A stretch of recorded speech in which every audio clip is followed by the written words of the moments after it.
You know what? I might have to actually go tonight without glasses. Just as a reminder for what happened earlier today, I accidentally snapped my old pair of glasses in half right on the bridge because I was in the middle of changing into some exercise uh clothes and stuff because I finally got off my lazy ass for once to go on a run. And then because of like what was it? Because of how quickly I usually put on my glasses, because like what was it? I usually just slip it on, or there's like a slight, like very slight bend as I place it, like as I place it on my head and stuff. I for some reason like I didn't really like notice, but like or I didn't really think about it, but I noticed like one of my hands like kind of jerked like a little too far, spreading itself apart while holding onto my glasses. And it applied just enough pressure in that quick moment for my glasses to snap in half. And now I have my, well, technically my backup frame is supposed to be my current frame, but I mean, this is like the best one I could find at the time when I was at the optometrist and everything. And oh my god, I cannot stand having glasses without. I mean, you have to pay a bunch, but having glasses without like anti-glare, transition lenses, and all that, like just kind of going around normally. I've gotten very used to like my fancy pair of glasses that what was it? My fancy pair of glasses before they broke, and that was when I had decent insurance. But now because things change, I'm on like a different insurance now. Yeah, my option, like they actually told me there that like there were frames I actually couldn't select because of my interest. I'm like, what the fuck? So I basically had to go to what was equated as the bargain bin, and I'm like, oh dear god, most of those frames do not look or feel good, and this is like the next best thing that I could get. Worst of all, it's not something I could test when I'm getting new glasses. It does not feel good with headphones on. And you can say that in general with most glasses, but the one I had before it snapped didn't really bother me because of how I guess of how tight it was. Like when I really think about it, like it didn't feel tight, but it was like it fit rather snugly, I guess, between like on my head while wearing headphones. That it never bothered me during any of the streams. Actually, up until recently, I didn't mention some kind of irritation on my nose. But I mean, that's kind of like common thing with glasses in general, though. But yeah, so now I have my less fancy glasses, and I hate them. Now I have a choice in the matter. But yeah, I might have to check out that one website that I was linked to earlier, and maybe take a look at custom ordering. I looked at the prices, or at least like, actually no, I need to look at the prices to see how good the price is if I want something similar to the glasses I broke. Yeah, that's probably gonna add a lot of extra. uh, yeah, I'll have to see because I really can't stand like just going up, out and about without, at the very least, transition lenses. I mean, say what you will about my eyes, but I find it way too straining on my eyes to look outside on a exceptionally sunny day. That's why like I chose transition glasses to begin with. And oh my gosh. Not only that, like it made driving a whole lot easier too. Cause like what was it? I would get ready to go in the car. I go outside for like 5 seconds to like take out my lenses, like put them directly in that sunlight, like in the direction the sun's like beaming down on me, and then it'd be just what was it? It darkened things enough where I'm not squinting just to kind of make things more bearable. So now I'm actually kind of worried about. Now I'm actually kind of worried about driving out with my regular or with this basic pair. So I don't know.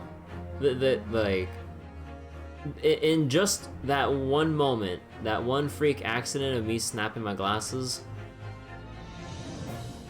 this has impacted me. I mean, of course, I'm over exaggerating a little bit, or at least from what I'm assuming of myself. But yeah, this has changed a lot in just a matter of milliseconds when I snap those glasses.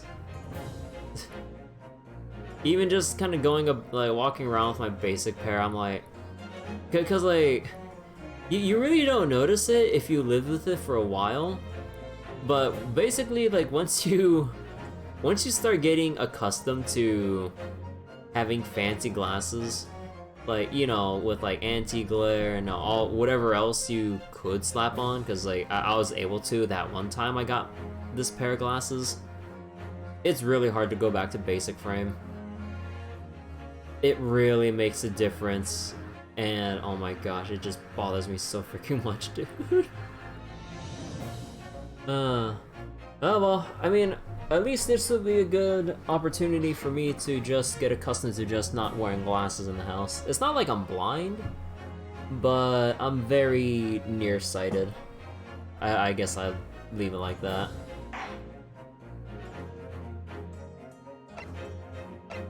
But, okay. Actually, let me go, let me just go select it like this. Okay, let's go. Hope you guys didn't mind that whole little spiel about my glasses situation. Runaway room. Glancing over my records of the late last century, I am faced by the events of a certain bitter winter. A murder in a carriage as it sped through dense London fog in the dead of night. Though the victim and the perpetrator were the only ones inside, there were multiple witnesses to the crime itself. However, none could have imagined at the time that such a seemingly obvious case as this would end in such a horrendous manner. My friend, Mr. Herlock Sholmes, once said of the incident, I believe that perhaps that case was indeed the prelude, the beginning of a long concerto that impressive Japanese student and I were to play together.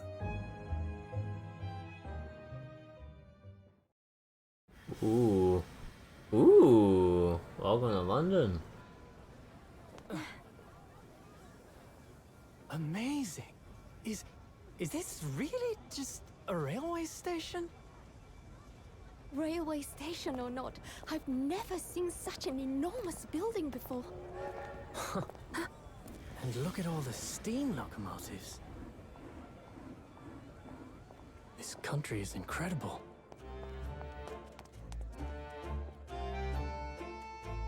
Wow, this must be a lot to take in for them.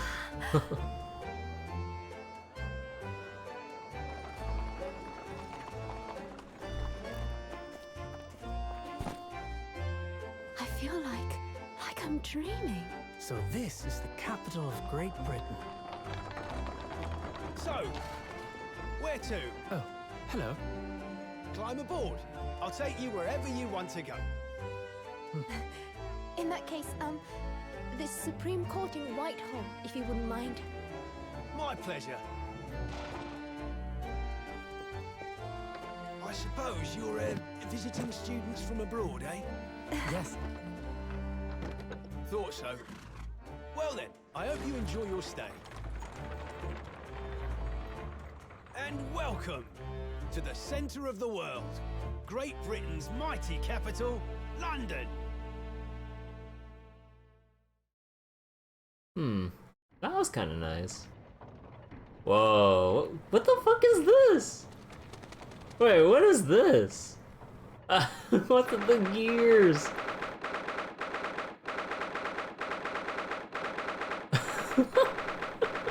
Hey, Detel, how you doing? What's the gears? I feel like I'm like sitting in front of like some kind of Final Fantasy boss like throne, like some Lord of Time shit or something. Oh boy. Also, forgive me in advance if I miss some stuff, like, as in visual stuff on screen. Because like I said before, I'm actually going without glasses for tonight. Because I can already see that I'm having trouble trying to look at the whole screen overall. Due to, like, because what was it? Because, like, what was it? If I look at the center of the screen, right? Take, like... I'm not sure how to, like... express how much of my vision is blurred centered, or what was it, based on the center of the screen to the edges. But yeah, just like imagine like a big chunk of the like borders of the screen you see are blurred out. Like you take a look at the bottom right corner with like the letters and everything. So see them, look at them as clearly as you can, or like when you glance at them, you see them as clearly as you probably can, and then just kind of like blur it out a bunch. How much a bunch is, well, you'll just have to make assumptions. Yeah, just blur out those letters while also like fixing your vision on the center of the screen, and that's kind of what I'm seeing right now. I can barely make out those words on the bottom. So if I miss stuff, forgive me. This time I have a legitimate excuse.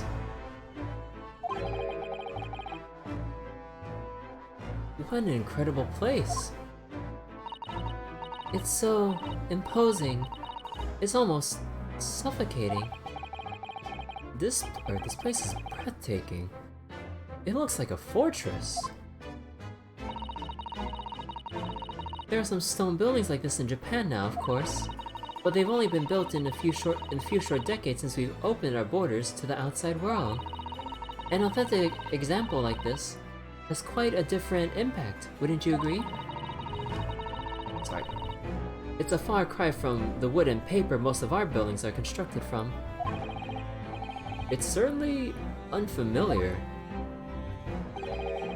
But I think there's more to the differences than just construction materials. Years, man. What is this place again? This is the Lord Chief Justice's office, Naruhodo-san, in the Supreme Court of Great Britain. The Lord Chief Justice. We had instructions to report here at this time if circumstances were different. We were supposed to let the Lord Chief Justice know that we had arrived from Japan. Kazuma can't. No. So instead, we are here in a different capacity, as envoys, to report the news of Kazuma-sama's death. Yes. And having delivered his or her message, an envoy's duty is done. So, we'd have to return to Japan. If we want to remain here in Great Britain, I have to take Kazuma's place as the law student selected for the study tour. Yes, which means you need the requisite qualifications as a lawyer, which is what I've been studying for. Here in Great Britain, it is the Lord Chief Justice who appoints lawyers. So that's the second reason why we're here, to have you officially recognized as a lawyer. It's the only way we'll be able to remain here in London. I hope I'm up to scratch. Ah, good morning. Sorry for keeping you. Oh dear God. Oh dear God, this guy just exudes an aura of fear and intimidation. Just look at the shading on like the front of this man's face. The dark shading and everything. Oh my God. I can just imagine with like a very booming and deep intimidating voice, like, oh my goodness. Oh. I trust you aren't too exhausted after your long voyage from Japan. It seems I'm 1 hour, 12 minutes, and 47 seconds late. My apologies. Oh, no, don't mention it. We're never happier we're never happier than when we're standing around with nothing much to do. How fortunate. So, introductions. Miles Strongheart. Miles Strongheart? Okay. Lord Chief Justice of the British Empire. Ugh, and I feel like a little mouse under an elephant's foot. Come on, Mr. Naruhodo, don't be a mouse. Oh, it's an honor to meet you, Lord Chief Justice Strongheart. I'm Ryunosuke Naruhodo from the Empire of Japan. Well, Mr. Naruhodo. Welcome to London, the capital of our glorious British Empire. Yes, thank you.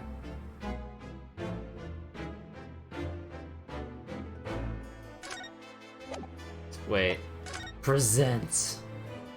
Armband. Oh.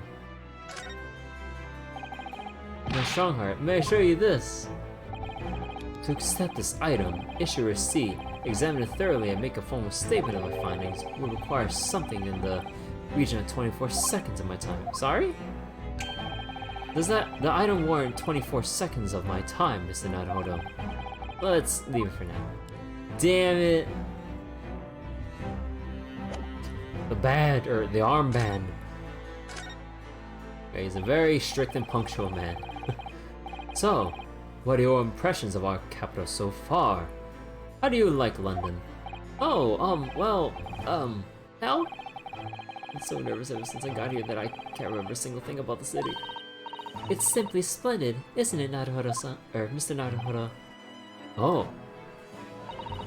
We had a wonderful view of some of London's streets and from the carriage on the way here from the station.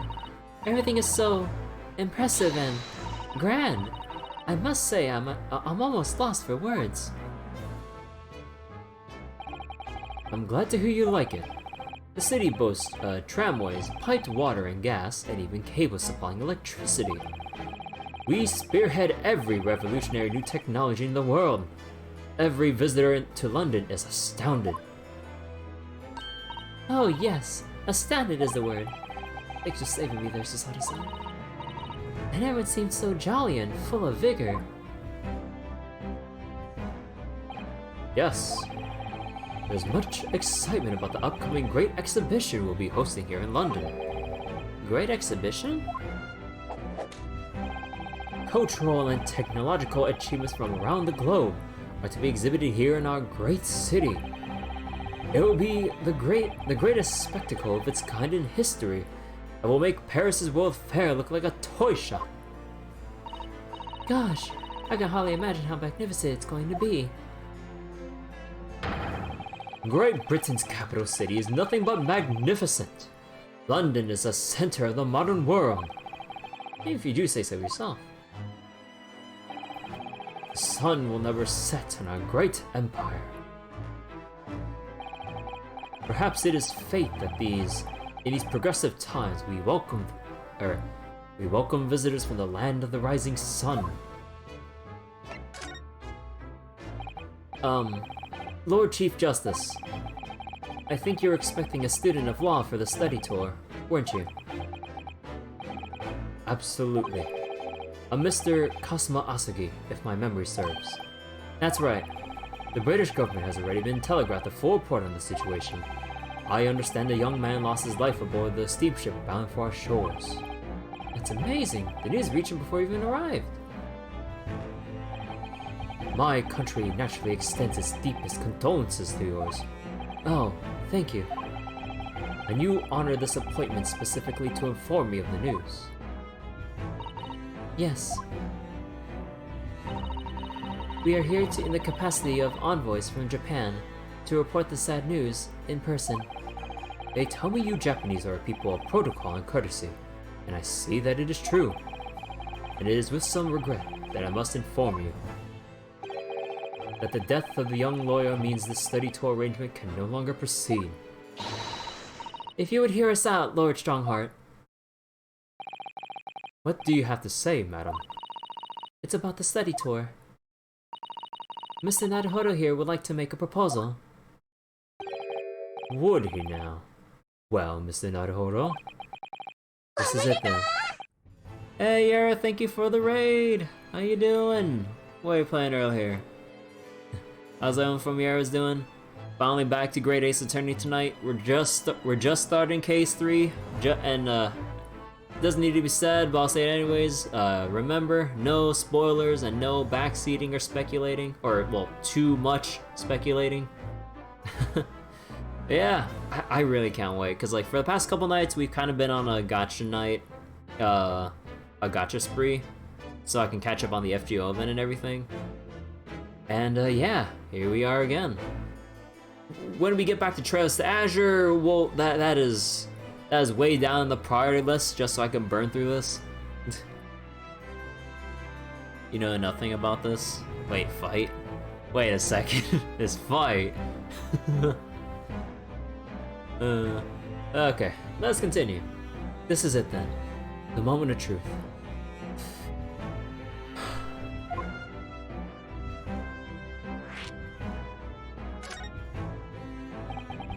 The thing is, Lord Justice, Lord Strongheart, I was wondering if, perhaps, you would consider allowing the study tour to go ahead. Don't misunderstand me, Britain would ideally like to see the tour go ahead, but without a lawyer from your country, there's nothing to be done. Well, in that case, what if there was someone else? Another lawyer from Japan, I mean. Is there something I don't know? Only a single lawyer was invited to Great Britain from your country, and that was Mr. Asagi. At least that's what I've been led to believe. Well, the thing is, this really isn't going well at all. I can't seem to find the right words to say to this man. Mr. Naruhodo, I could ruin things here if I'm not careful. What am I going to say? If there's someone else here from Japan who could be described as a lawyer, it's... Actually, there's no one as Mr. Sato is... as much as I would like to joke, go with some joke answers now, let's not break the flow here. It's me! It's me! I can do it! Is that so? I mean, I don't actually have any qualifications as such, but... No qualifications, you say, and yet you still claim to be a lawyer. I have acted as a lawyer in court before. Only once, as it happens. And I had Cosmo to help me, and I was the accused. But glossing over the details... I've been spending every spare moment on the journey here to Great Britain studying. I've learned all about British law and court proceedings while I was on board the SS Buria. The voyage from Japan is some 50 days, I believe. Not what you might call a full education. To become a qualified lawyer here in Great Britain, not only do you need a university degree in law, you must also complete several years of training. I realize it's far too short of a time, but I just can't go back to Japan. Kazuma, Mr. Asagi's journey has only just begun. Coming here on this study tour was all that he thought about. I have to carry on, and do everything he planned to.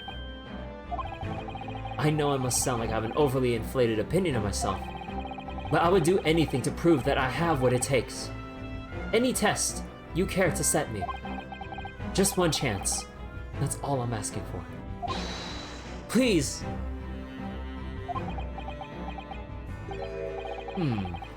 31 seconds. Sorry? Your opening statement there, Mr. Naruhodo. It was 31 seconds long. Not too brief, not too protracted. A perfectly judged appeal, I would say. Which is a skill that you would that would stand you in good stead as a lawyer. Oh, thanks. So, you're willing to put those words to trial, are you? Well, I'm all for entertainment. Huh? But let me ask you one thing first. Sir. Yes. You say you intend to do everything Mr. Asagi planned to do. Are you firmly set on that path? Well, yes. That's my intention. I see. Am I imagining things? Or did this expression just alter a fraction there all of a sudden?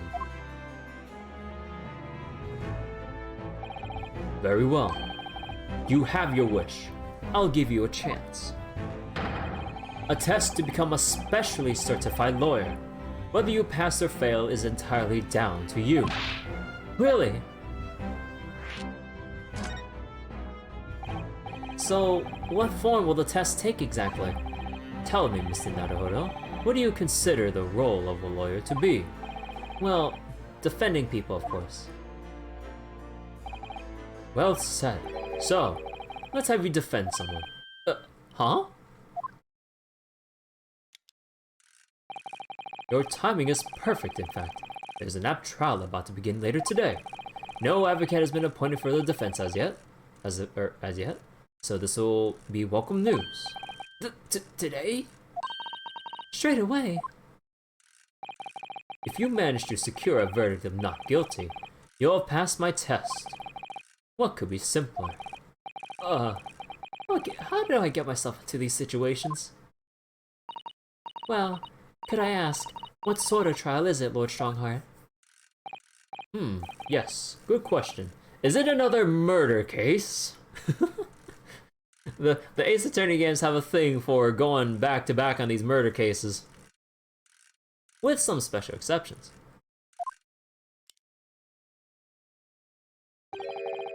It is a murder trial. Oh gee, I never would have expected another murder trial in an Ace Attorney game. Oh man. Do tell. It would be a nice change of pace if we had a different kind of trial for once. A murder? An extremely simple case, I understand. You really can't lose. That's easy to say, but I should mention, just in case. If the defendant is found guilty, he will of course be sentenced to capital punishment. Capital punishment? He'll be put to death? Here in Great Britain, murderers are sent to the gallows without exception. Presumably you read that much in your short C-based introduction to British law. We can't possibly agree to such a test. We would be toying with a man's life. I am the Lord Chief Justice and I've decided it's acceptable. But you can't do that, can you? There's no need to overcomplicate this. All you have to do is ensure that you don't lose. So the defendant may live or die depending on how well I perform in court. If I lose, he'll be hanged. Mr. Naruhodo, you've come to me claiming to be a lawyer. If you want me to take you seriously, you need to prove you're willing to do a lawyer's job. And you say you intend to see through the will of your compatriot, Mr. Asagi. I would like to understand just how far you're willing to go in order to make that happen. It's testing my resolve. What's the matter? You've fallen silent.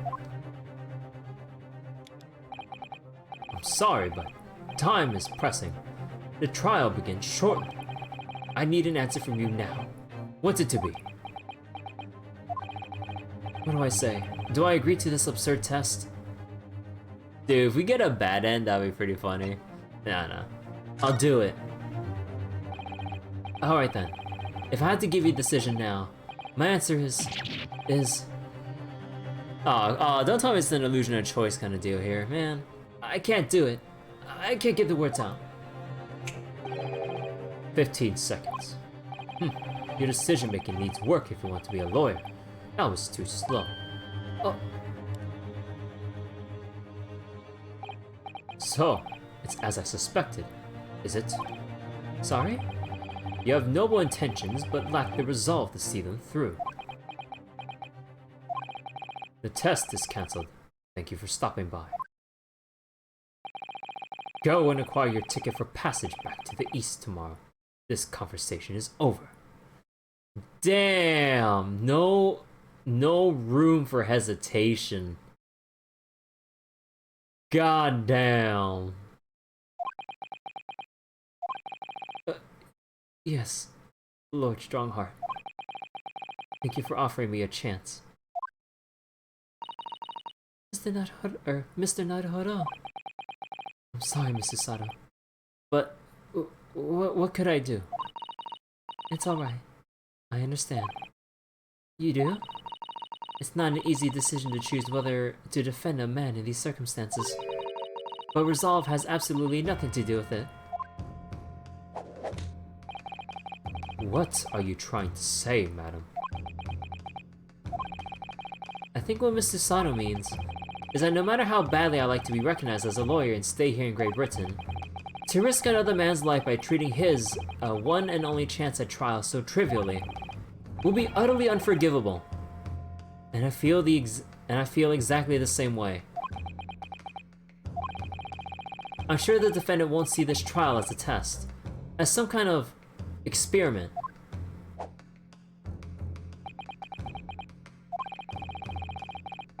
A lawyer may fight for his clients in the court day after day, but for each one of those clients, the particular day they stand in the dock may be the only chance they have to fight, to prove their innocence. No, I was wrong. I'm not qualified to do that job yet. I'm sorry for wasting your precious time, Lord Chief Justice. Damn. Wait, Mr. Naruhodo. Oh, was it something else? It's approximately 20 minutes by carriage to the Old Bailey from here. If you leave immediately, you should still be there in time. But I just said that. I was quite serious in what I told you. The defendant in this case has literally no one to advocate for him. Oh, what? At this point, he can't hope to find someone to represent him. The trial will begin without a defense. And if that happens, there's only one possible outcome. He will receive the most severe sentence a judge can pass down. But that's awful! But that is the truth. Why does it have to be like this? Please don't expect an answer to every question. The cold, hard truth in the matter is that there is only one person now with a chance to save this man from a very miserable end. And that is you. I'm really his only hope?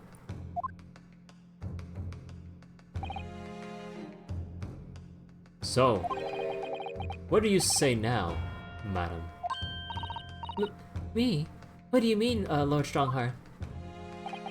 You said it was an easy decision to choose whether to defend a man in these circumstances, and I agree.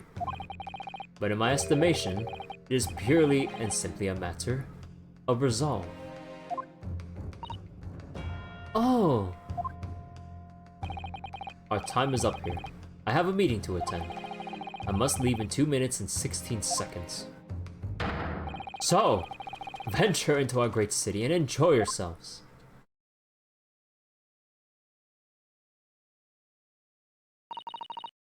He's gone. Huh. The Old Bailey. If we're going to do this, Mr. Naruhodo, we must leave at once.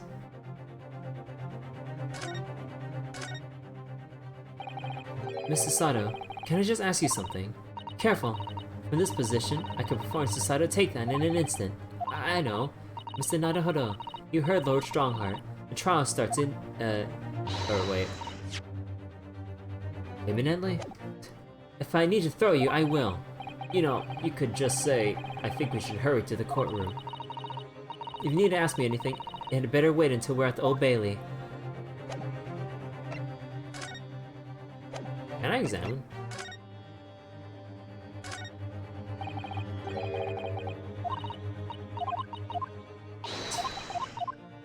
Yeah, no. The Old Bailey.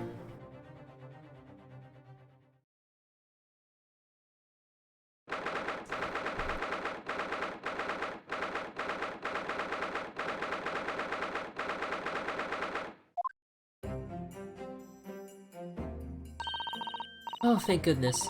We're in time. There's still 15 minutes until the trial begins.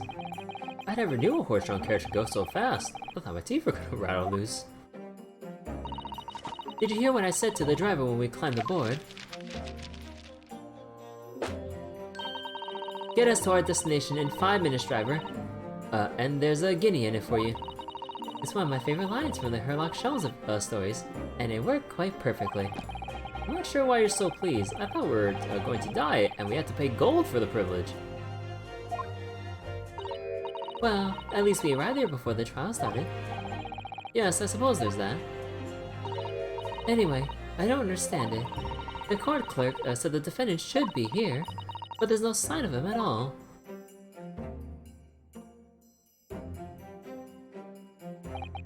So this is the Old Bailey. Even this room for defendants to wait in is grand. Are you alright, Mr. Naruhodo? I'm feeling tense, that's all. This place gives me the same sense of foreboding that I remember from the Supreme Court in Japan. An oppressive air, almost as if the building itself is going to crush whoever is going to be sentenced. It feels like only yesterday that I was the one about to be crushed. Yes, whoever the man you're to defend is, I imagine he's feeling very alone at this moment. Top of the morning to you, madam. Sir. Yeah. Huh. What are yous doing? What are yous doing following me here? Things are fair desperate, are they? Sorry? Would you look at those expressionless faces? From the east, are yous? We're from Japan, yes. Ah, Japan, is it? Right, say no more. So, how much do yous need? No, we're here because... No need to explain, fella. I've been there myself, so I have. No place to go, nothing to eat, barely a penny to your name. All while in this strange, faraway land. Well, actually,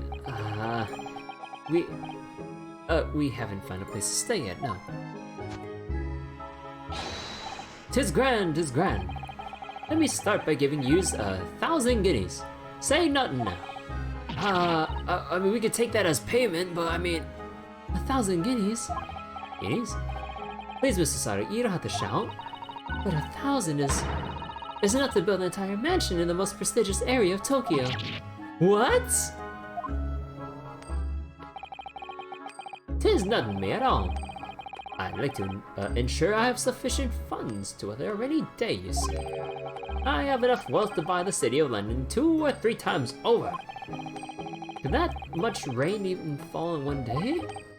Well, even so, we couldn't possibly accept such a large sum of money. God, that hit me in the eye. Oh, don't get me wrong, fella. I'm not giving to you no strings attached. I would be wanting you to do something for me. Oh, to be honest, it is a little embarrassing. The trial is about to begin, you see. For me good self here, I'll be in the dock. So now, what I want you to do is come along with me and stand there beside me. Officially, you'd be my lawyer, but that's just a little detail now. Oh, well, the thing is, don't worry about a thing. All you have to do is stand up there next to me, nothing more. Otherwise, you see, the trial is going to start without me having any kind of representation at all.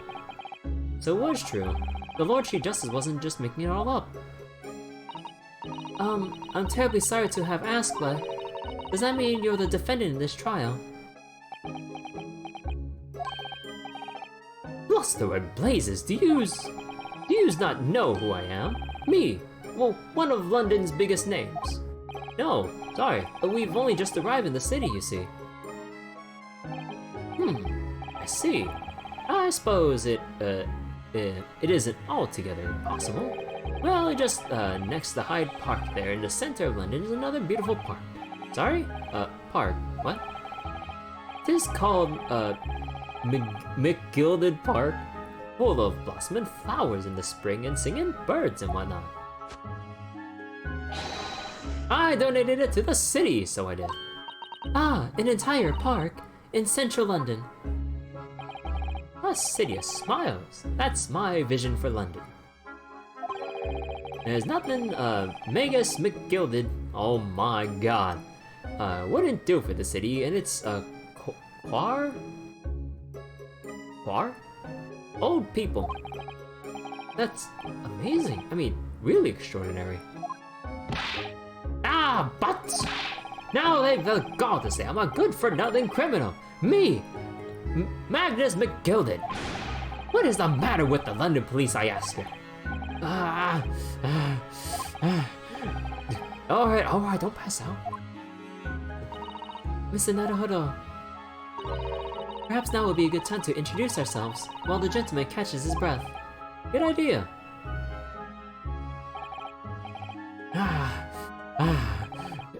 Mr. McGilded, the thing is, we're actually here in London to study British law. We're law students on a study tour from Japan, you see. So, if you don't have a lawyer for the trial yet, and you'd be happy to put yourself in our hands. Well, what was I after saying? After saying? I don't know. Yeah, Dav, Idjit? You know what? I've given you 1,000 guineas to stand up there next to me, haven't I? Well, yes, but I wasn't really offering to stand up there next to you.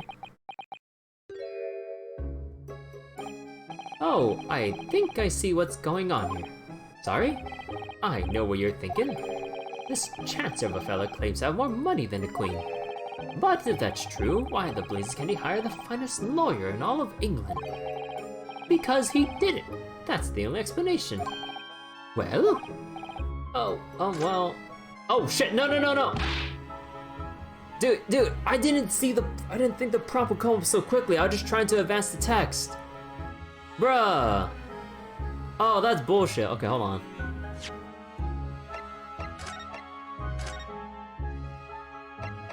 Okay, I don't care how much time I'm wasting here.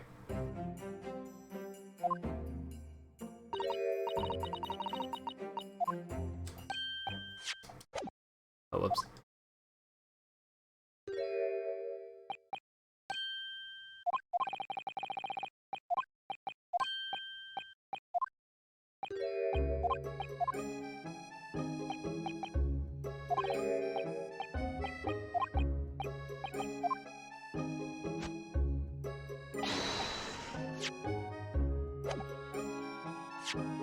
Oh, whoops. I'm just pressing buttons here to see if I can... Wait, is there a fast skip button?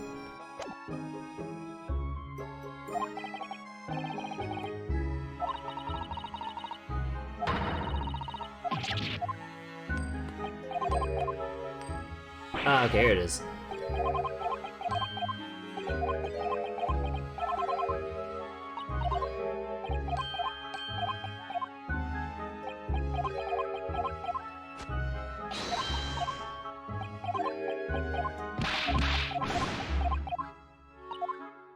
Okay.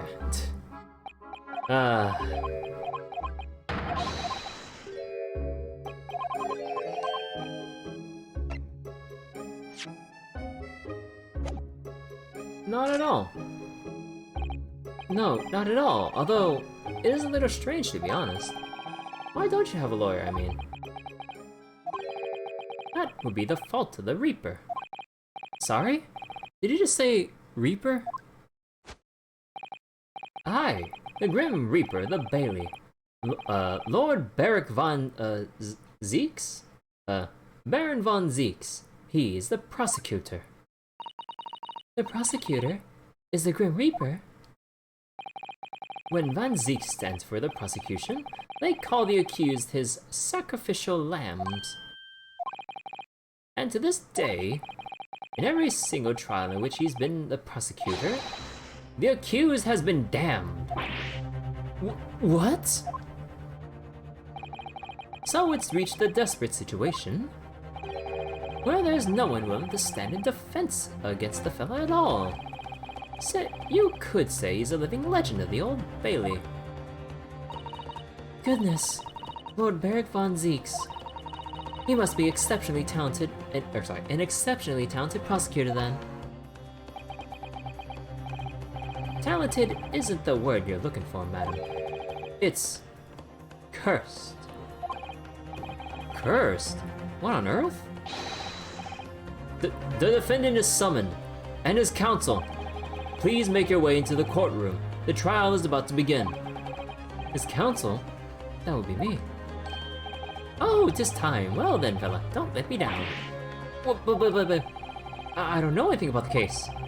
You haven't told me what happened. Until you showed your face here, I made up my mind, so I had.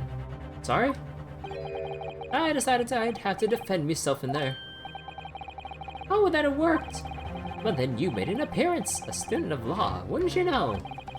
'Tis no accident, I can assure you of that. 'Tis fate. No, don't get cold feet now, please.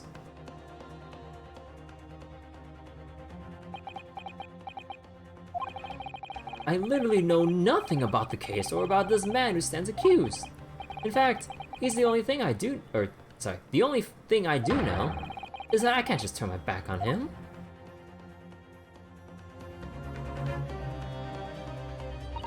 Mr. Naruhodo, the man has no one. I'll have to stand alone in that courtroom, armed with nothing to defend himself. Yes, something that Cosmo would never have allowed to happen. Counsel for the defense, what are you doing? If you're late for the start of the trial, you will lose your right to stand.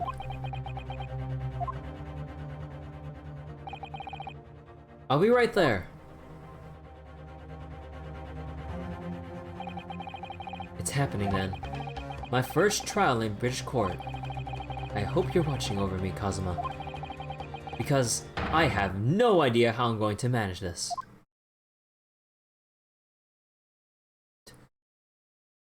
I'm calling it now. The katana will telepathically communicate with Ryunosuke. What the fuck is this?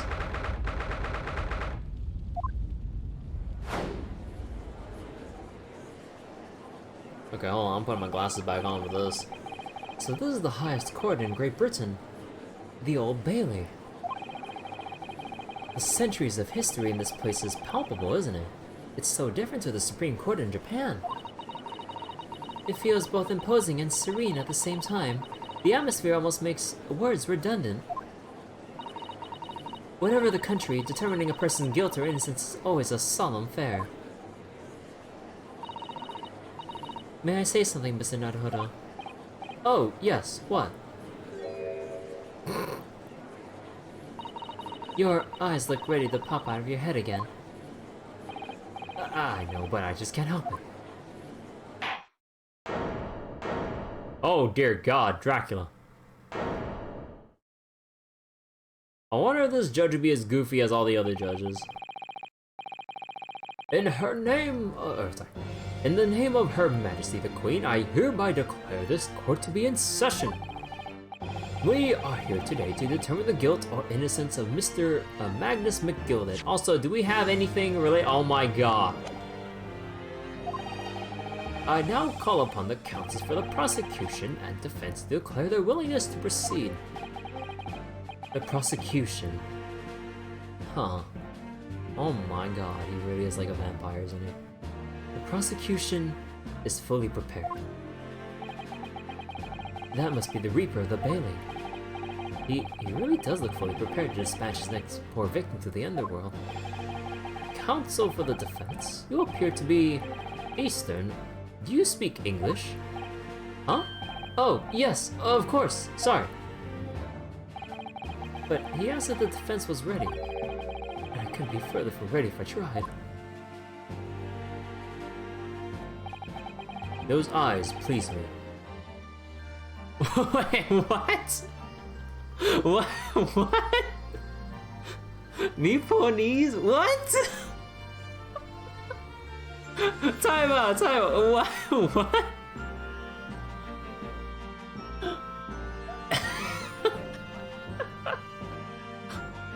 What?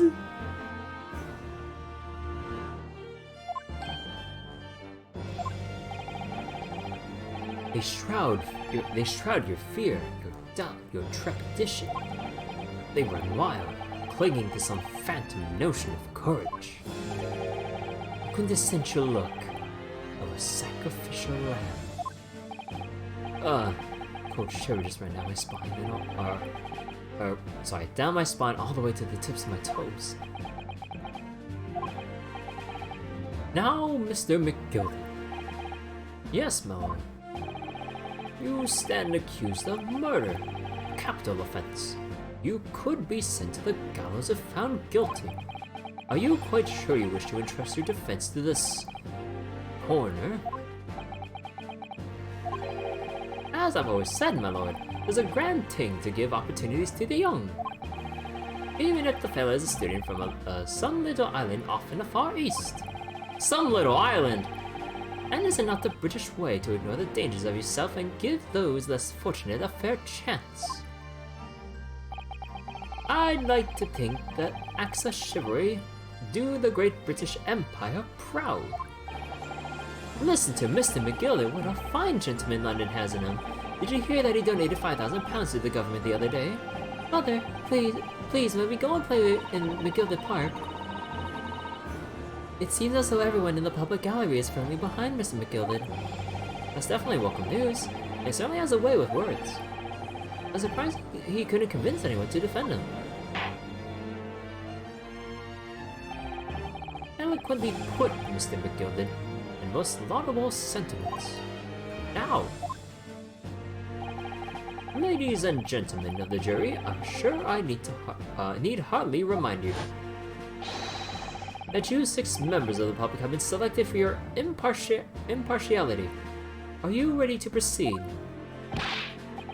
Yes, my lord. If the task is to send rotters to the gallows where they belong, I'm more than ready. At the manor, his lordship always says we should dispose of rubbish promptly. Naturally, I agree. Any criminals here who wishing they never set eyes on me.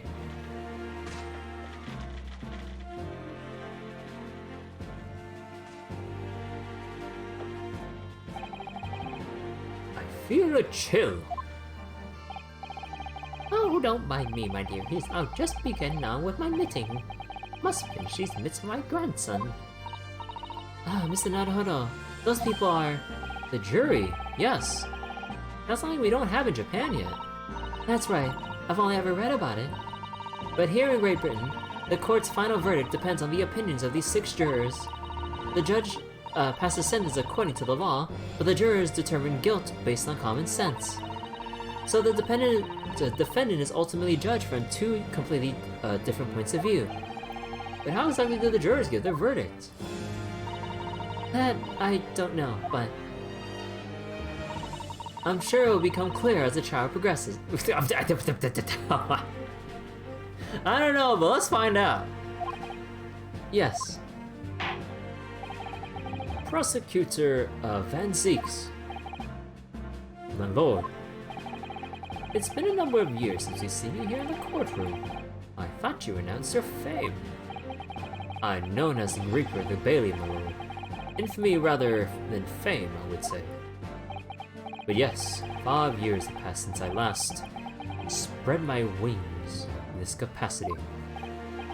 So, what brings you back? Is there some change in circumstances of which the court should be aware? It took only 8 years for a jury to exist in this series. Yeah. I mean, technically there was a jury in Apollo Justice for the final case. Just that one part.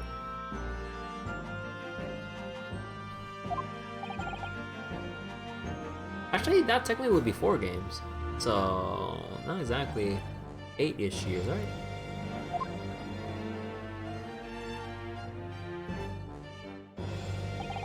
Man, how you doing, Bretson? I leave that to your imagination. Alone. So the Reaper has been out of action for 5 years. Why did he have to choose today of all days to make a comeback? Don't lose heart, Mr. Naruhodo.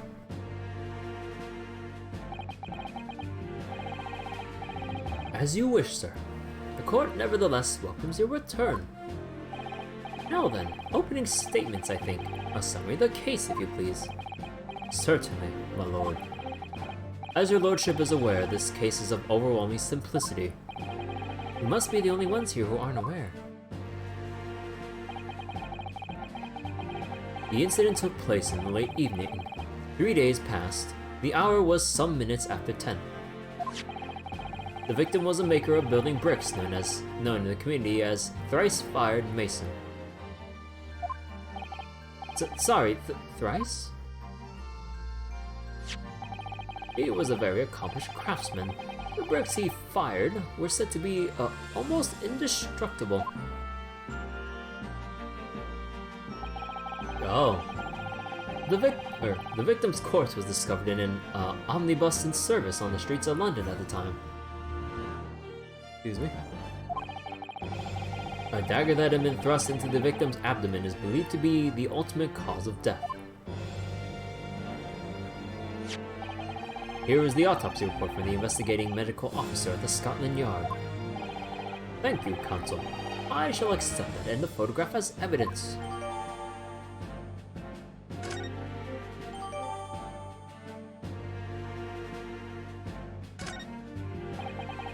And one further item of evidence.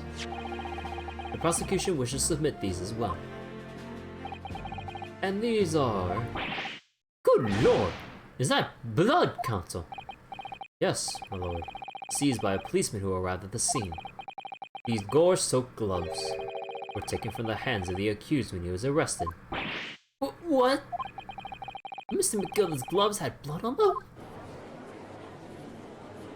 This is fine. Yes, I will accept these as evidence as well.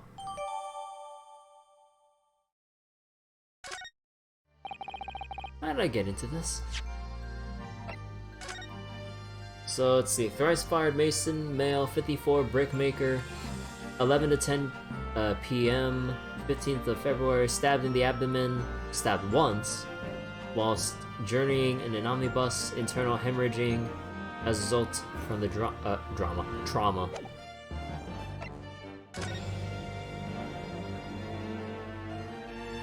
Huh.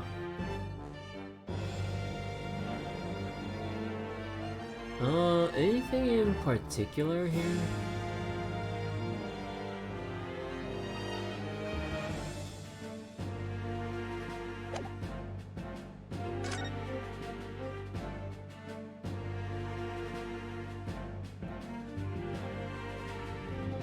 Well, there is a missing button, if that means anything. Can I glean anything else from this image? This is the reflection. You can kind of barely make out the reflection of the hat in the mirror there. Very foggy. Or the glass is made so that it's like kind of hard to see the reflection of.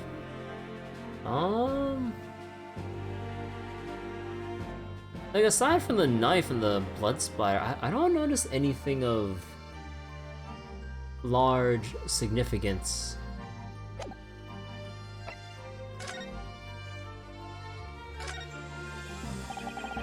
This is definitely blood, isn't it? Not the most pleasant sight to be confronted with on our first day in London. Well, nothing will come of grumbling now. No. By the way, is Mr. McGilden right-handed? Yes, I believe so. He was toying with a coin in his right hand a little earlier. Ah, pity if only he'd been left-handed. I think blood in either glove would be fairly incriminating, really.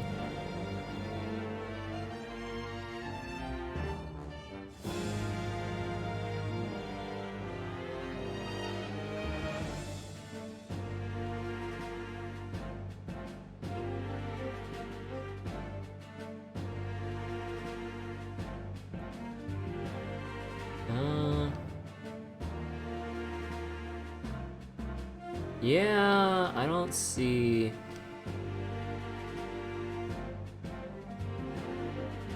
Yeah, nothing much else to look at from here.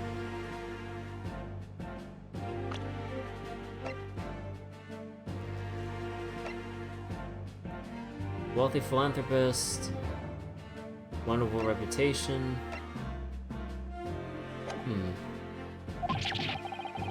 I'm back there in the corner before I even started. Continuing. According to the driver of the omnibus, there were only 2 passengers traveling inside his vehicle at the time. Only 2? Obviously, one of those passengers was the deceased brickmaker, Mr. Mason. The other was the accused, Magnus McGilden. Well, rather damning circumstances to say the least. Defendant, what say you? Well, of course, I have no recollection of such a thing. What, Mr. McGilden? To be sure, I rode the omnibus that evening. But whenever I'm in a carriage, I'm taken with a fierce tiredness, and I always succumb to it. So you have no, I mean, it's not like you would have an alibi of any sort, but it's like you didn't notice any strange happenings or something that could have led to the murder. Are you claiming to have been asleep? It is the motion of the carriage, my lord. Lilton? Lilton, so it is. When I opened my eyes again, there was a desperate sight before me. The body of a man I'd never laid eyes on before in me life. Wait. Oh. So wait.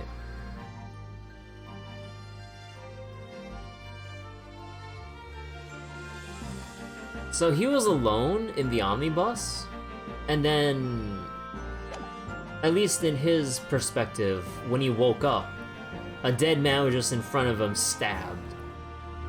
What the heck? Now I ask you, what good-hearted soul wouldn't rush to help a fella bleeding from his stomach? I wasn't about to start worrying about me gloves now, was I? I reached out to give the man a hand. So the blood got into the gloves then, after the man had been killed. Unfortunately, that statement of the driver's is only the beginning. What? That's not all of it. There were multiple witnesses to the precise moment at which the brickmaker was fatally stabbed.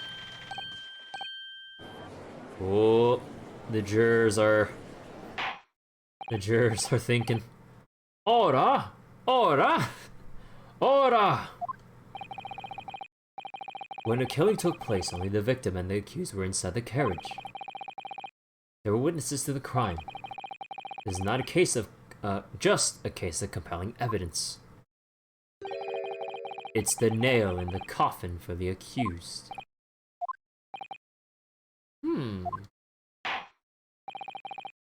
Thank you, counsel. The circumstances of the crime has been made quite clear. I think we will hear testimony from these witnesses first of all. Your wish is my command. Bailiff, bring the witnesses in at once. Oh boy. Witnesses, your names and occupations. My name is, well, everyone calls me Beppo. I drive an omnibus in the East End. Bruce Fairplay. I'm a banker in the city. My name is First. I hate it. I hate it. Oh my god. Oh, you gotta be kidding me.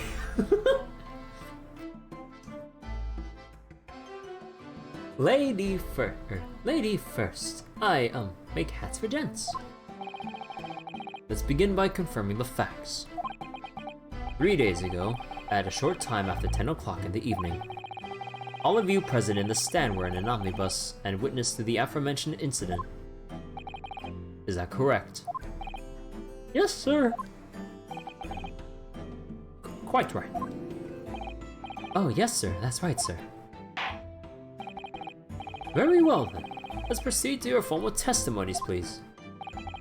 Each of you would tell the court precisely what you saw. Oh, all of them were at once? Oh. It was the last bus of the evening, so I had a few customers. I remember it well. The victim and the man accused of killing her were sat next to each other inside the bus. Then, out of the blue, the accused just reached over and plunged a knife into his guts. That's right, he stabbed him. I screamed, I did. I couldn't help it. As soon as I heard the scream, I stopped my bus and then I saw it too. Well, shit. Unambiguous testimony, I must say. Exactly, my lord. These men witnessed the incident in the omnibus with their own eyes. I'd like to ask a question, if I may. Yes, Consul. Well, this testimony makes absolutely no sense to me whatsoever. Why not? Well, the incident took place inside a moving carriage, didn't it? As has been clearly stated from the outset, yes.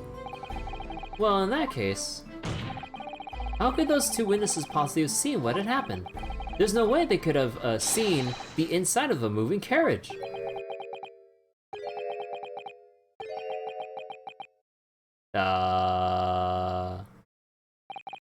How quaint. Oh boy, we got a lot to learn about Britain. I'd read that that civilization in the Eastern island nations was a good century behind our own. Oh my god, they're just gonna take every opportunity to shit talk Japan, holy shit. When you're here in London yourself, are you really so ignorant about our omnibuses? Huh? Tell me. My Japanese friend, have you even traveled in an omnibus? Well, no. We only arrived in London this morning. No matter. I've arranged for us all to see for ourselves. The actual scene of the crime, that is. What? Do you mean? The actual scene? How? The carriage is designed to be moved, after all. Presumably you understand that much. Hello, Cookie. How you doing? Yes. The omnibus in which this bloody crime took place is here today. In this very building. Here? What? The entire carriage? Bailiff? Bring forth the stricken omnibus. What the fuck?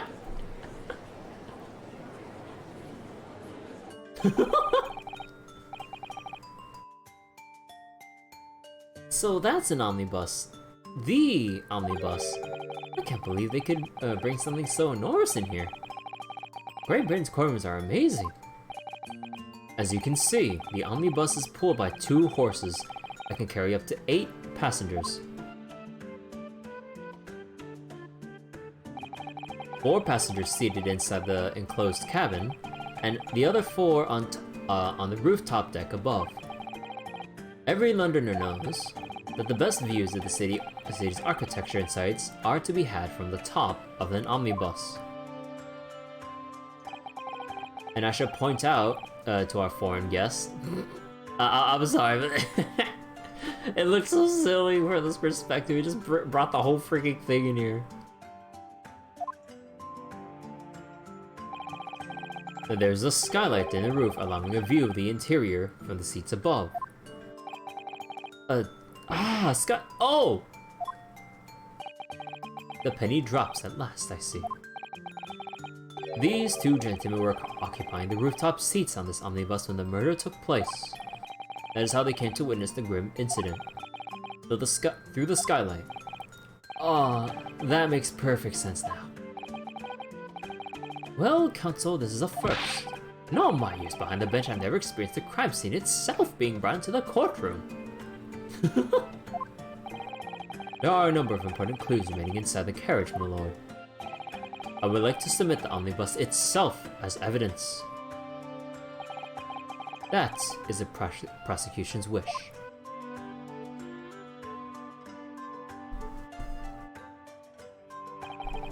Very well. I see no reason why not. The omnibus is hereby formally accepted as evidence.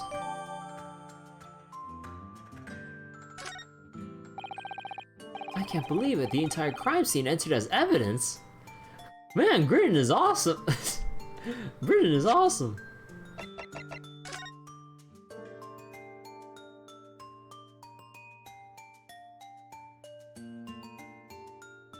Bruh. Wait, hey, what the fuck? Phoenix Wright Omnibus?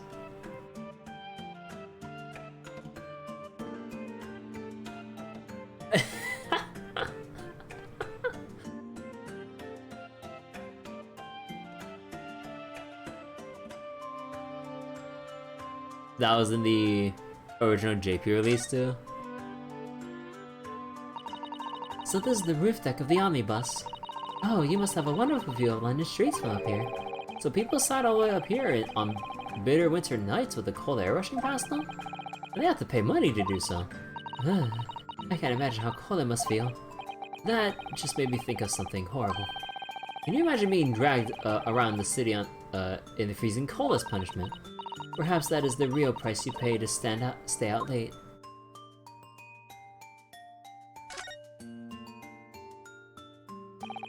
You can certainly see the inside of the carriage through this opening, that's for sure.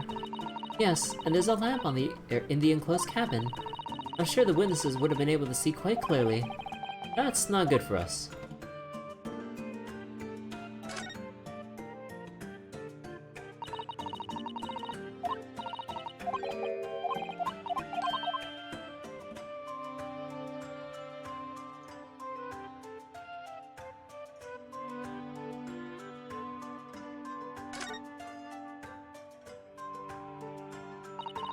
Well, let's open the door and go inside, shall we? The scene of a murder. It's horrible.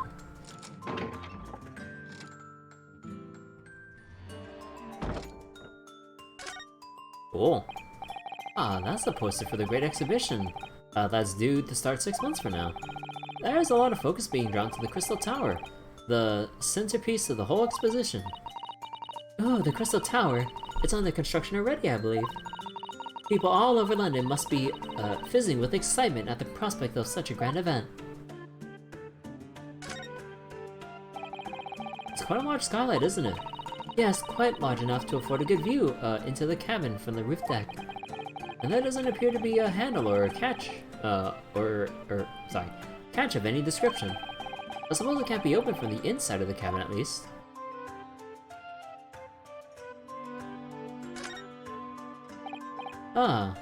No. Anything else? The seat has a handle, it seems.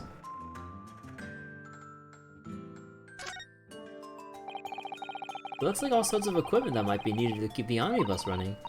Feeding tubs, tools to repair wheels, blankets, horseshoeing tools.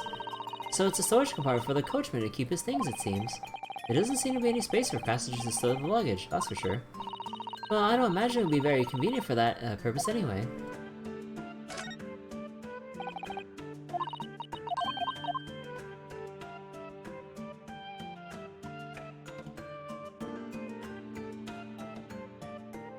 Anything else about the inside itself?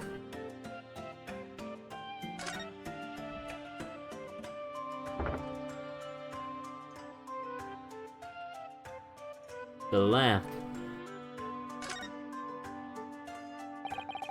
That's blood that's soaked into the seat. The victim's, obviously. Yes, and that seat will clearly be visible from the roof. Visible from the roof deck. Would you really stab somebody in full view of the other passengers like that, I wonder? Well, it certainly was after dark.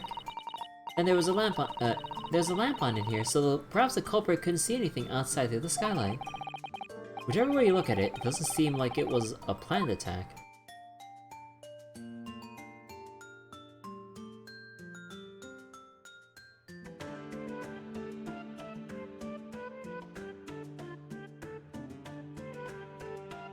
I think that's about it.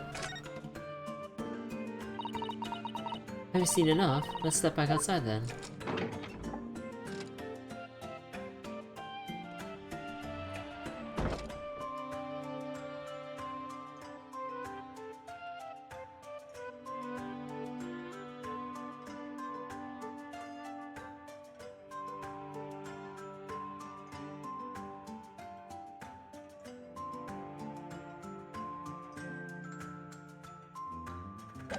Yeah, nothing else?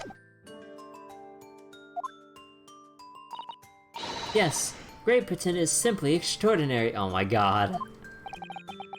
I could help myself a lot by giving the omnibus a thorough examination, seeing as it's here. Let us continue with proceedings then. Your cross-examination, Counsel. Pray don't expect this Nipponese stray. Oh my god. I'm sorry, it feels so weird when they say Nipponese. I'll just say Japanese instead, because it's just it sounds so dumb to just say it in a regular sentence like this. To understand the intricacies of a British court's cross-examination rights.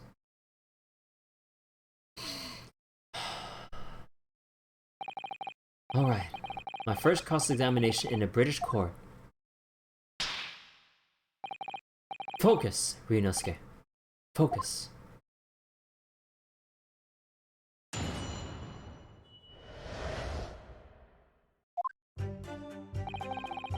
It was the last bus of the evening, so I had a few customers. I remember it well. The victim and the man accused of killing her were sat next to each other inside the bus. Then, out of the blue, the accused just reached over and plunged a knife right into his guts. That's right. He stabbed him. I screamed, I did. Couldn't help it. As soon as I heard the scream, I stopped my bus, and then I saw it too. Alright, so when it happened, the only two people in the enclosed cabin area were the victim and the defendant. And, so help me, 3 whole people witnessed the man I'm trying to defend do the deed. I don't like to be pessimistic, but we do seem to be in a rather difficult situation here. What am I supposed to think here? Is Mr. McGildy really innocent? Or could it be... Before we jump to conclusions, our first task should be to gather information. We need to understand the case much better than we do at the moment. Yes, you're absolutely right. Let's listen to those witness statements again, a little more carefully this time.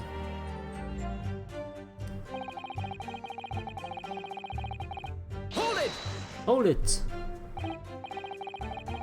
Yes, I think it was sometime after 10, wasn't it?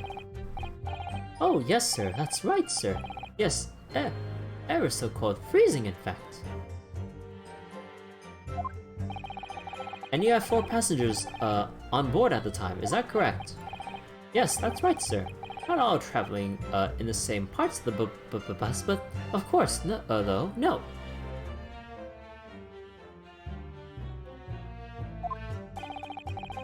And there were no other passengers when the incident took place. No one alighted, for example.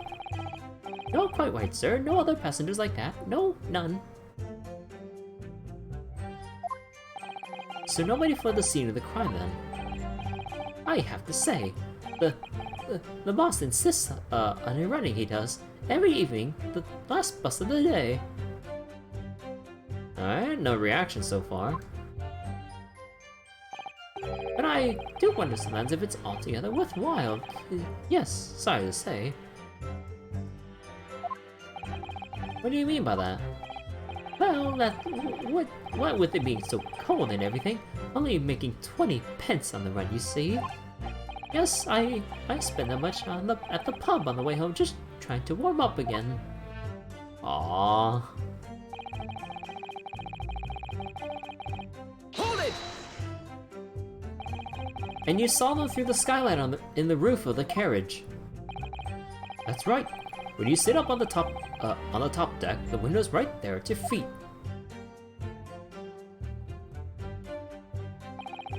There was a lamp on the inside, so I had a pretty good view.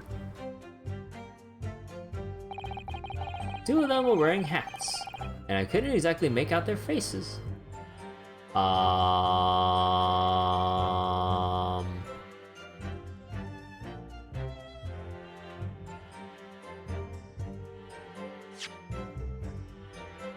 How far back can I go? Ah, damn.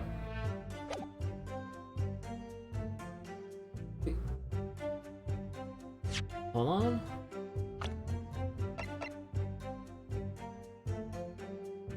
on. If that image is anything to go by, that is not Mr. McGilden unless he changed clothes from that dark suit to his very bright, like, vibrant, eccentric looking kind of suit, you know?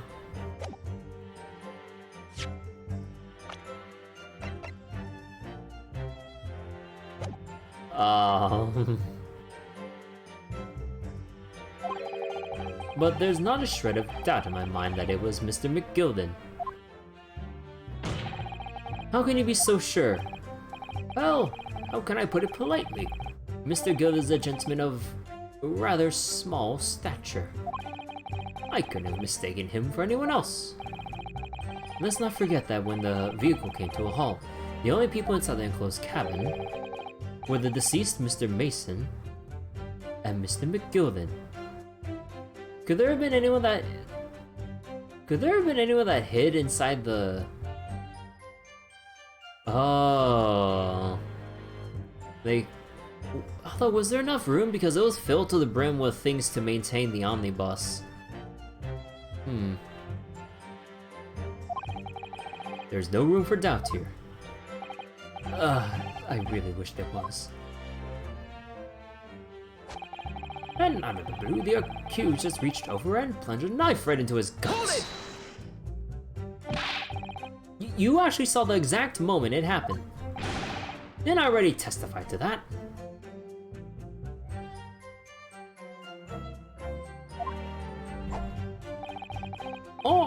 Our fair dinkum hardworking city bankers consider not trustworthy these days. Oh, no, I didn't mean that. This is no good. I've really got his back up. Perhaps you could just tell us what you saw and my lord! Juror number 3, what is the meaning of this? My mind is made up, my lord, completely and utterly made up. Made up about what? I don't like the stinking rich. Never have. Okay, Mr. Robin Hood. They're always up to something or other that they shouldn't be. Every one of them, okay. And that little leprechaun of a man is no exception. Well, he can't fool me.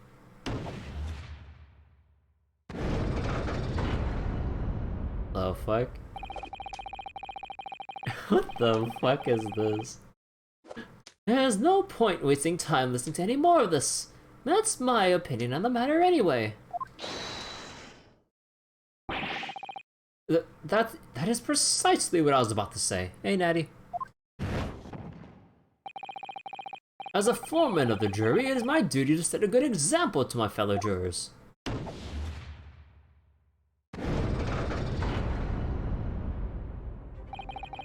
What the?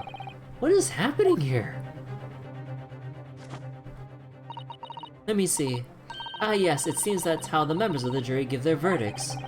With fire? Apparently, yes. White for innocent, and black for guilty. Getting back to studying is exhausting. Good luck with your studies though, Natty. As the 6 members of the jury make up their minds about the case, one by one they each cast the ball of fire into the great scales of justice, as we saw a moment ago. And so those enormous scales fall completely to the black side. Does that mean... Let's do our very best to make sure that doesn't happen.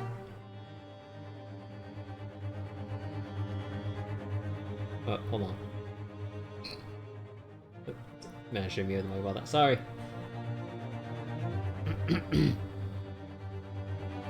You're taking extra classes this and next week? You have to nap after each class? Understandable. Now I'm even more worried than I was before. Very well. The court acknowledges the change in the jury's stance. Counsel for the defense, please continue with your cross-examination. This is a nightmare. That's right, he stabbed him. I screamed that day. I couldn't help it. He stabbed him, you say? And you were sitting up on the roof deck, were you? Yes, that's right, sir. I was up on the roof seats. I remember seeing the little gent sitting next to the fellow that was stabbed. I've been thinking about a new hat design, you see. I was just gazing, absent-mindedly around. But then, I happened to look down through the skylight.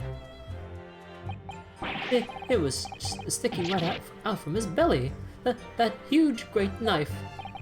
A grim sight indeed. That didn't help me at all. The jury looked like they're even more convinced that my client did it than they were before. That appears to have made everyone even more dubious, that Mr. McGilded is telling the truth. If only we had some evidence to counter their suspicions. Mr. First. Oh, yes, sir. Is this the knife you saw? Oh, good grief. Yes, that's it. That one, sir. Is that? Yes, counsel. This is the blade that was driven into the victim's belly like a stake through the heart. Oh my god. That is a blade of considerable size, counsel. That it is. And furthermore, the scabbard is emblazoned with a emblazoned prominently with a certain initial. The letter M, which seems oddly familiar. Please no. M, or Magnus perhaps, or McGilded possibly. Take your pick. It seems this particular big name in London made a magnificent mistake. Okay, funny guy. Alright. Alright, we can't see any other, Objection! But there are M's everywhere. Like, yes, like, Mason. Ryunosuke. Calm down, sir. Objection! Oh, I love how his objection looks fancy. All different. This blade is far too extravagant for a poor brickmaker to have owned. No, this weapon of murder almost certainly belongs to the accused. Not conclusive, but certainly compelling, counsel. My lord, if you forgive me for the interruption. Juror number 2, go on. Mr. McGilded is a pillar of society and a gentleman's word should be, sacrosanct. Sacrosanct? However, those of us in service know we must accept hard truths. Wait, what are you about to do? Dispose of the rubbish!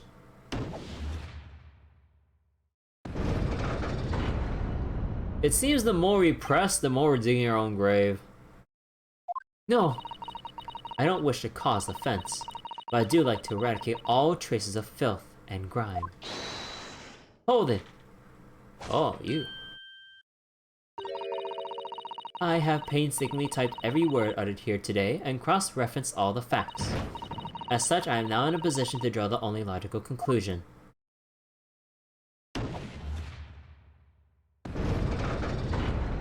Oh my god.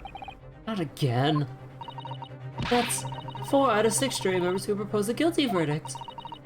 So, there are only 2 left. We've had it. Every time I press these witnesses for more information, I just make the situation worse. Nevertheless, what we need more than anything at the moment is more information. We're still very much in the dark.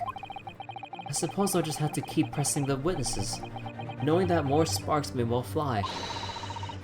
We mustn't give up, that will uncover something that will give us a way to fight back. What? Alright. I'll keep trying. I can't give up. I just need to keep calm and listen to the witnesses' statements again.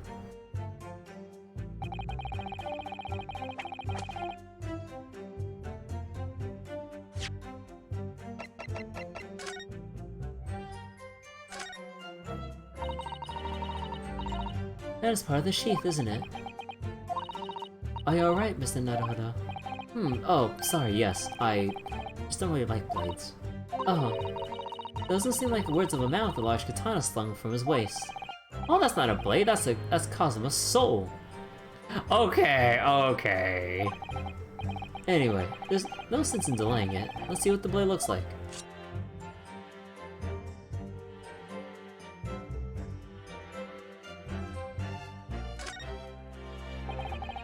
An ornate letter M. Undeniably Mr. Magnus McGilda's initial. And it's beautifully gilded, too. It must be very valuable, I think. Ah, what is it? Look at this M. If you turn it upside down, it becomes a W. This could change everything! Magnus, Wumbo, all the same thing. W? But if we turn it the other way, we can get an E. Or a 3! Woo, it could be anything! Yes, this is one of those, you know, turnabout cases. I'm sure of it. I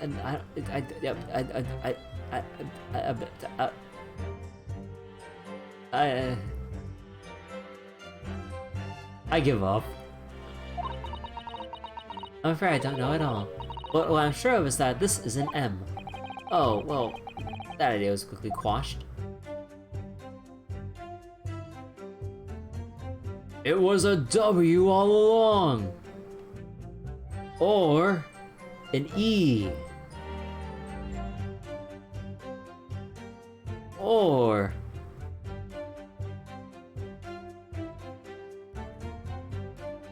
a very weird number 3. That looks like a lot of blood. It surely is blood. The victims. An Englishman's blood looks a lot like a Japanese man's blood. What? Do you think we're fucking... everyone else is like an alien with like different colored blood? I mean, I know that like this is their first time out of Japan and all, but I'm like, dear God, they think people of other regions just have different colored blood. It's like an Englishman's blood. Okay, okay. Do you think it wouldn't? Sorry, it's just that we've only just arrived here in Great Britain. I'm finding it a little hard to adjust. Yes, I do understand.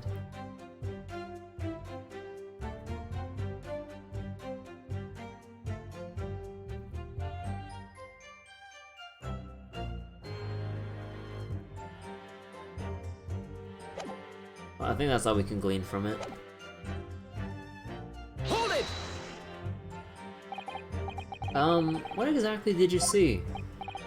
Oh, well, sir, that would be the passenger, sir. Yes, collapsed on the floor he was.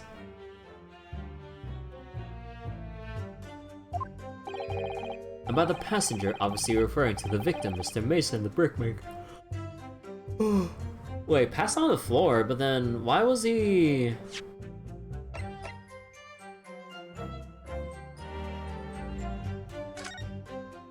Pass on the floor? Or did they sit him back up for the... No, that'd be disturbing the... What?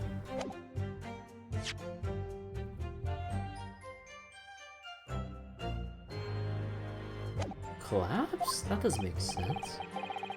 And then the other passenger that had that knife in his hand like this. By the other passenger, you're obviously referring to the accused Mr. Magnus McGilden. And then he plunged it down like this, stabbing the other passenger in the belly. So he held it ice pick style and then just drove it down.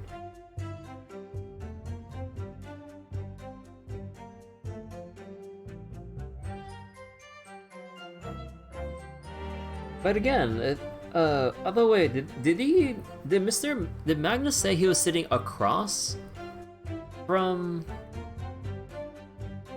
across from Mr. Mason, and he said he was asleep. Of course, we need to prove that or do something about it. But, so if that's the case, then the people they saw was... Wait, so then...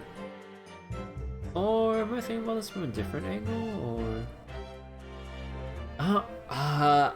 no, there's still holes we haven't figured out yet. Obviously, it's super early in. What?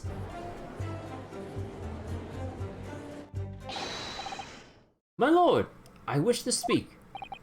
Yes, juror number 5. Do I take it that you too?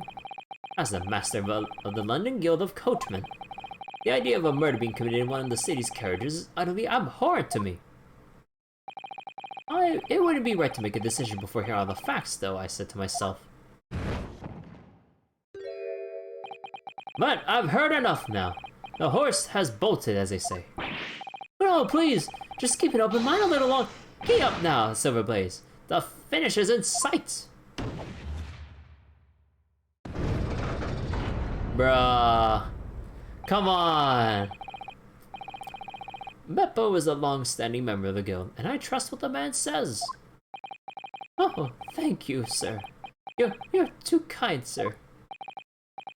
This is too unkind, sir. Which now means that 5 jurors agreed to condemn this man. What the fuck kind of jury is this? At least please tell the old lady be nicer. Please. Madam Juror number 6. Don't leave the jurors. Oh, yes, dear. Oh, what can I do for you? You have heard the testimonies of the witnesses in the stand. Oh, yes, I certainly have. Still got my hearing, you know. Then pray tell why you get to pronounce your leaning. Well, dear, the thing is, I'm a creature of habit, me. I always go to the park around this time of day and sit on a nice bench to get on with my knitting. There's a lovely little park just near where I live. McGillet Park, it's called. A gentleman donated it to the city, you know. To put a smile on Londoners' faces, he said. I can't imagine such a fine young gentleman would have had it in him to take another man's life. He's always doing wonderful things for the city, that's right! A man like that wouldn't stab someone, surely! Mother, when we go to McGildet Public Library and borrow some more he even donated a library? How many Londoners live with their heads in the clouds? Do you people not know? What kind of a man Magnus McGilden really is? He's gonna uncover some filthy shit to throw more shade on this man. What kind of a man is he? A philanthropist.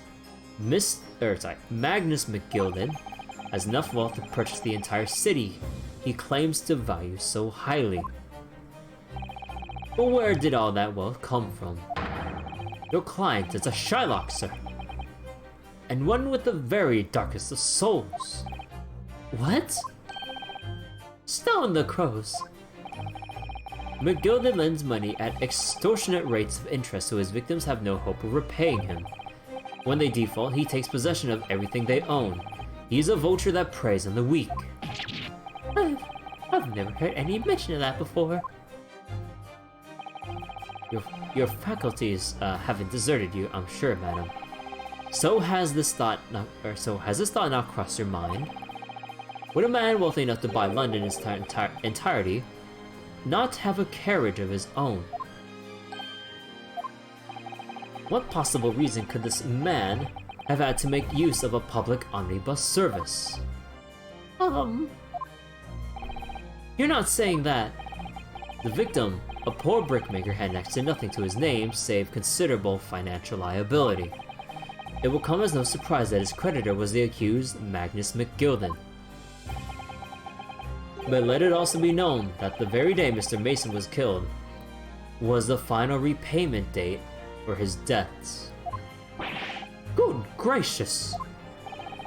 The brickmaker was destitute. He had lost his house, had not a shilling with which to repay his debts. And in the end, this pitiful soul had the very last thing he owned taken from him. His life.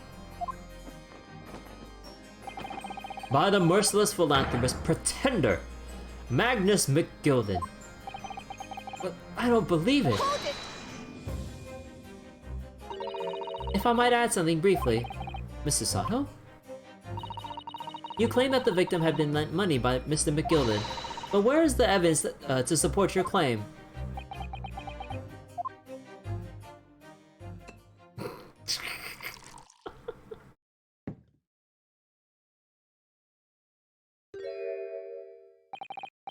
Pray forgive the discourtesy of filling my hallowed chalice in the court of law.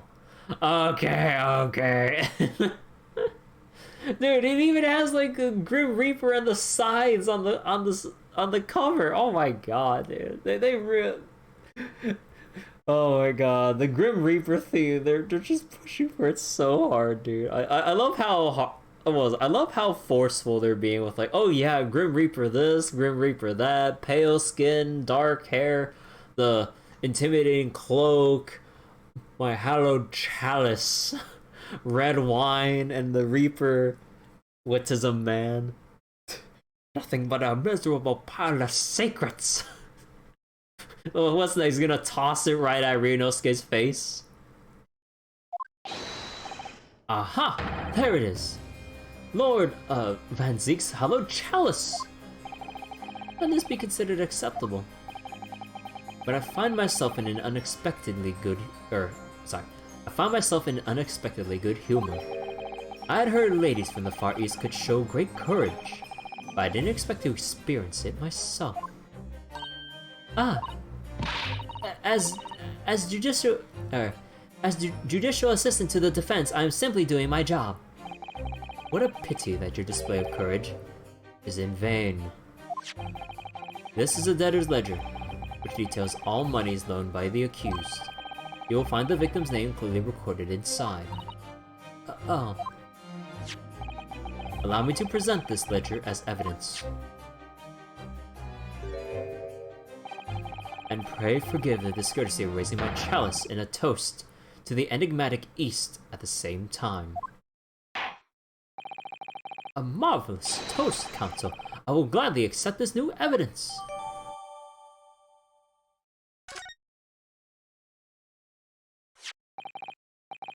Ah yes, 20 guineas.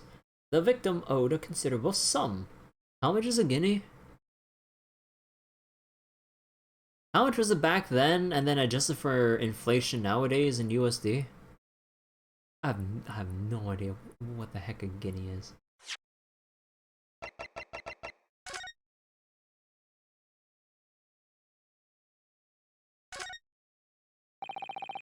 This portfolio must contain all sorts of secrets of London's gentry.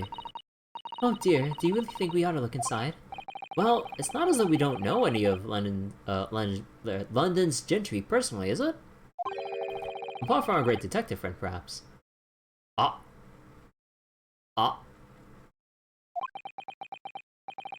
Actually, I wonder. I assure you, we will not find Mr. Sholmes' name inside. Well, let's see what we find.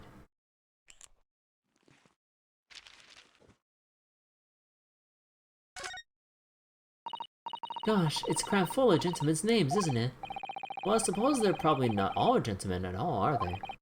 After all, not everyone in this country is well off. Oh, goodness! What is it? Look at this, do you see the name here? Bruce Fairplay? Should that mean something to me? It does sound strangely familiar, actually.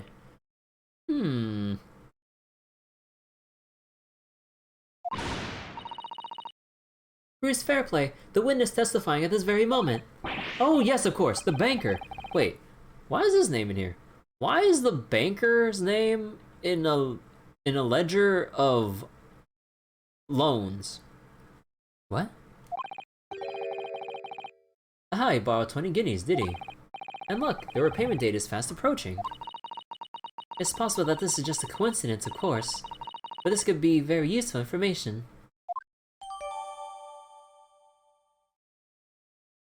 Aww.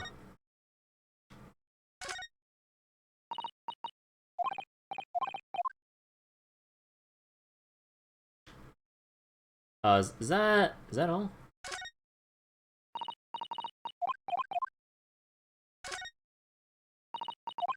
Can we not, like, turn, like, the page or anything?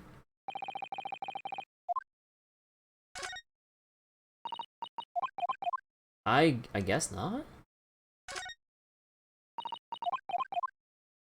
Alright, I guess that's all. And the accused made quite certain he had ample recompense. Well, it would seem I've had the wool pulled over my eyes! Regrettably, madam, that is the modus operandi of the accused. And it's such a pretty little park too! What a scoundrel! Still,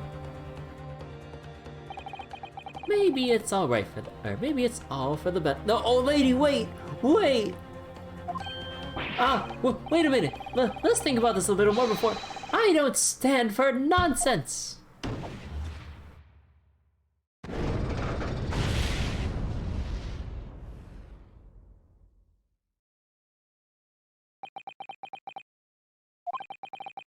That was it. The last juror's decision.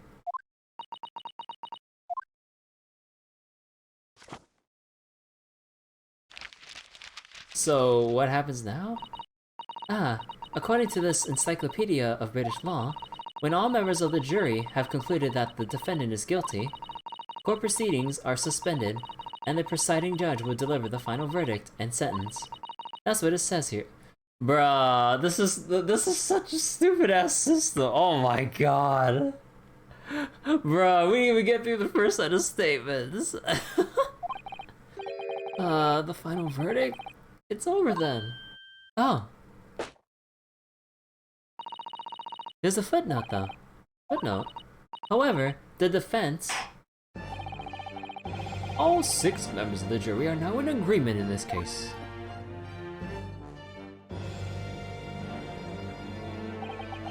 Allow me to convey my respect for your swift and righteous decision. According to the laws of this country, I will now conclude the trial by delivering my final verdict. I trust there are no objections. Not like this. Mrs. Sato, just tell me one thing. Oh, yes. You were in the middle of saying something before. A footnote near Encyclopedia of British Law. However, the defense... What did it say next? Oh, yes, of course. One moment. When all members of the jury have concluded that the defendant is guilty, court proceedings are suspended, and the presiding judge will deliver the final verdict and sentence. Then the footnote says, however, the defense has the right to demand a summation examination of the jurors at this point. Huh? Rising back up? Summation examination? Objection!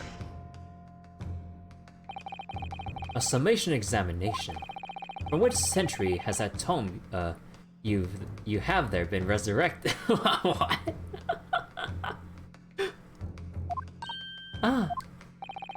Judging from the binding, I would say that book is at least 50 years old.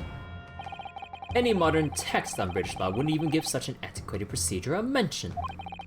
It's a relic, long forgotten, and certainly no longer practiced. So you're out of luck. So just because it's not used doesn't mean we can't use it. They just didn't make use of it. So, I mean, it's not like they written it off. Necessarily. Oh. What even is it, Miss Susada? This so-called summation examination. Oh, one moment, and I'll read about it. You would demand the right to a procedure before you even understand what it entails. Look, we just got here like 12 hours ago. Give us a break. Typical Japanese. Wow! We just, this is our first day! What do you expect? Alright, Mr. Naruhodo, I think I understand. It seems that under this procedure we would be able to appeal to the members of the jury. To do what exactly? Appeal to them to change their leaning and reverse their decisions. It says here that, if successful, the proceedings of the trial must be resumed. Make them reverse their decisions? Yes, in times gone by, barristers would use a summation examination to attempt to influence the jury's decision. Well, that procedures became something of a formality with no practical benefit, really, so it rather fell out of use. I wonder why. Because it was devoid of purpose. Changing just one member of the jury's mind would be hard enough, let alone several. No self-respecting defense barrister would even assert his right to try in this day and age. Still, I don't see any mention of the procedure actually being formally revoked. What are you suggesting? I'm suggesting that although it may be antiquated and largely forgotten, it isn't yet extinct. What do you think, Mr. Naruhodo? Summation examination. Our last possible option. Do we assert our right to carry it out? Or admit defeat? Forget about it. That's kidding. Assert our rights! The defense wishes to assert its right to a summation examination, my lord. Objection! London is the capital city of the most powerful nation on Earth. Yes, we've heard that a million times. London is the greatest city in the entire universe, okay. We have a duty to the world to exemplify the very highest standards of judicial procedure. Summation examinations are an embarrassment that should be buried. Objection! But if it's alright, it's alright. I believe it could prove vital in this trial. The defense's petition is perfectly valid. The court will proceed with a summation examination. This is madness. Woman, are you and the remainder of the jury ready? Well, I'm not. There was no mention of this in the letter I received, you see, so... All members of the jury will be asked to explain on what grounds they have reached their decision. On what grounds? You must all justify your decisions and explain why you believe the defendant to be guilty. Well, my lord, you're rather putting us on the spot. Okay, if you're so sure to sentence a man to death, surely you know what you're doing, right? Right? You aren't just gonna kill a man by just waving your hand and just saying guilty, right? Not gonna feel any remorse since, oh, see, the evidence all just points to that. Let's just move on about our day. It's a waste of time. You value your time more than a man's life. As does the maid, and literally everyone else, including that old lady. That old lady does not get a pass. Who's the accused? The accused is this fine gentleman here, this philanthropist. Basically, he's wealthy enough to purchase the entire country of Britain 3 times over. And he has been accused of murdering this poor brickmaker here. Under the circumstances, it would seem that the Mason has to repay his debt to Magnus, but has no way of repaying it. And he's been painted as an extortionist who sends out loans at extremely, well, basically at really high rates. And what was it? And basically this is what the scene of the crime looks like. The man is stabbed in the gut with a knife. A knife that looks rather expensive, embroidered with the initial of M. Something that's so excessive that only a rich man would probably have. And on the omnibus, 2 of the witnesses were sitting on top of this bench, looking straight in to the carriage where the murder took place. Also, bloodstain on the right glove of the accused, and the accused confirmed it himself, although he said he was asleep, and when he woke up, he found the Mason dead right in front of him. And so, in just like desperation, shock, and confusion, he was like, oh my gosh! He tried to help the man who had already been dead, hence the blood in his hands as it was like bleeding out of him, since it was kind of a fresh stab wound. Where this probably third party is, we have no idea. Because on this omnibus, the skylight here has no... Wait a second.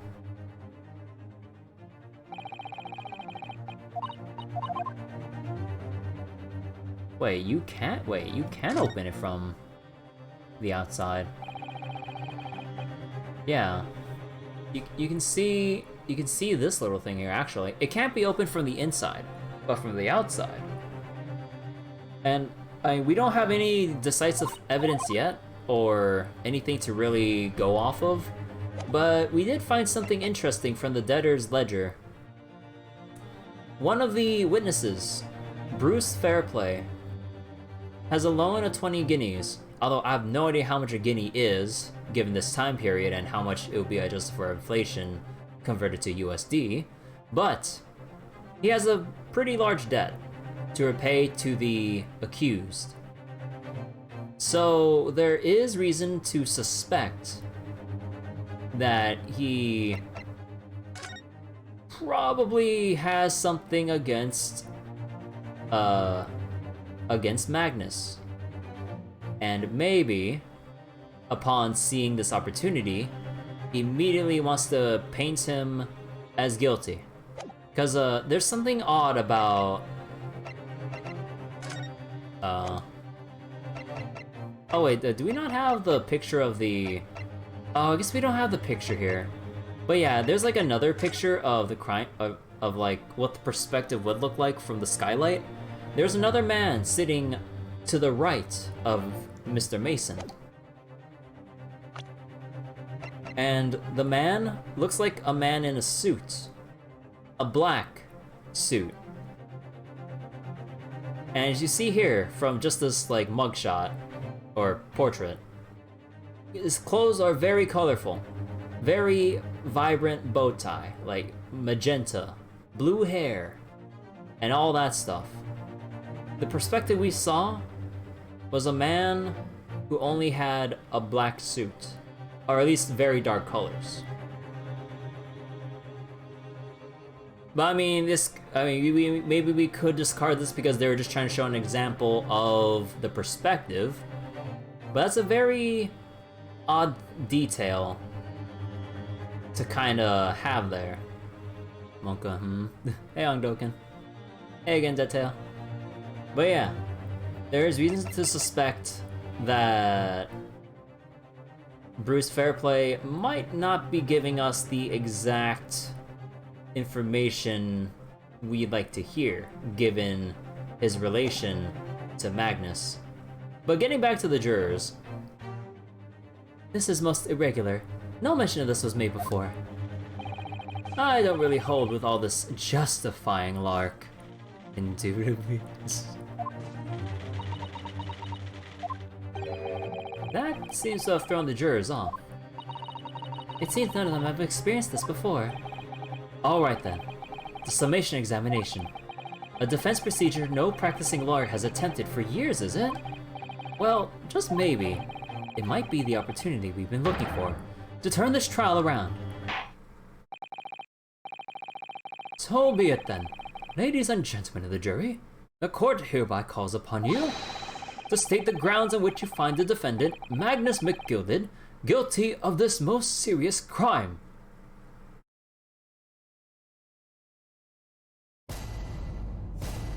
Ooh. There was no one else inside the carriage at the time, so it has to have been him. I trust the driver. He has an excellent memory, it seems. 4 passengers, with fares totaling 20 pence.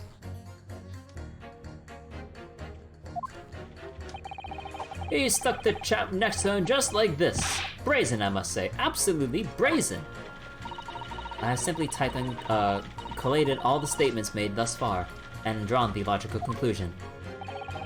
You can trust the guild. Fair fare is our motto. We haven't raised prices for above 4 pence for years. The scoundrel! Stabbing that poor old man on the floor, it beggars belief. Okay, okay. The thing that really gets me is when they say stabbed him on the floor. When the crime scene photograph was him sitting back, slouched, or not slouched, but just sitting back dead on his seat. So I'm like, about that stabbing on the floor. So at least we have an easy thing to point out to the old lady. I'm starting to wish I hadn't pushed for this now. Some of the jurors don't seem to have wonderfully formed arguments though, do they? Well, let's see what we can do. We need to get these 6 people to change their minds. And I ought to throw everything I can at them, and use some very persuasive language. Just a moment, Mr. Naruhodo. According to my book, that's not quite how it works. Oh. I thought I was going to have to thaw their icy minds with some heartwarming rhetoric about the defendant. Unfortunately, once the jurors have decided the defendant is guilty, they're unlikely to heed anything the defense says. But then, they reach their conclusions by their own reasoning, you see. Your pleas will sound like excuses. In fact, it could recoil on you. The more you try to persuade them, the more entrenched they may become. Then what on earth am I supposed to do? Oh dear. I'm just citing what I've read about in British... I'm just citing what I've read about British law, Mr. Naruhodo. Right, I'm sorry. You have any idea how to make this work, then? Well, from what I can understand, the key to this procedure is using the jurors' own words to make your arguments. What do you mean? Well, the 6 members of the jury are randomly selected members of the public. They may appear to present a united front, but the truth is, they're complete strangers who just happen to find themselves here in the courtroom together. And that's the way to break them down, you mean? Yes, exactly. We must listen very carefully to what each member of the jury says, and see if we can identify any contradictory statements. If we can, we then contrast the statements and pit the corresponding jurors against each other. Oh. Huh. So that one guy who just says he just upped and stabbed Mason versus the granny says stabbed on the floor. So that'd be one thing. I see. So it's contradictions in what 2 or more jurors say that we're looking for. In a way, then, this is similar to a regular cross-examination. Oh yes, I suppose you're right. Find contradictions in their statements and pit the jurors against one another to break them down. Alright, I might be able to pull this off. No, that's not right. Ooh, the double slap. I have to pull this off. That's how you know we're serious. Can we start the proceedings, Counsel? I would ask you to take the stand for this. I'm expecting a clear and concise rebuttal. Yes, my lord. Oh my god.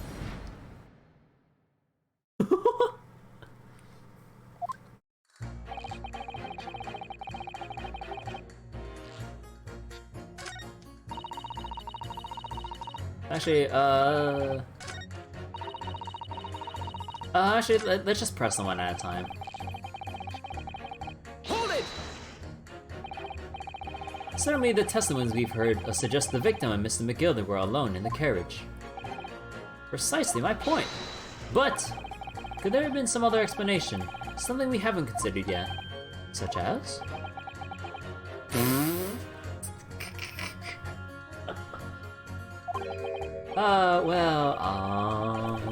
Perhaps that's something we could all work out together now.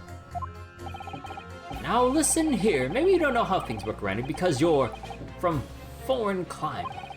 But here, we're here to form our opinions as individuals, and I have. Oh dear, he doesn't appear to be in the mood to consider an alternative point of view, does he? No, I'm going to have to pit the jurors against one another, like Susato-san said. Finding contradictions in these 6 people's assertions is the only way I'm going to succeed.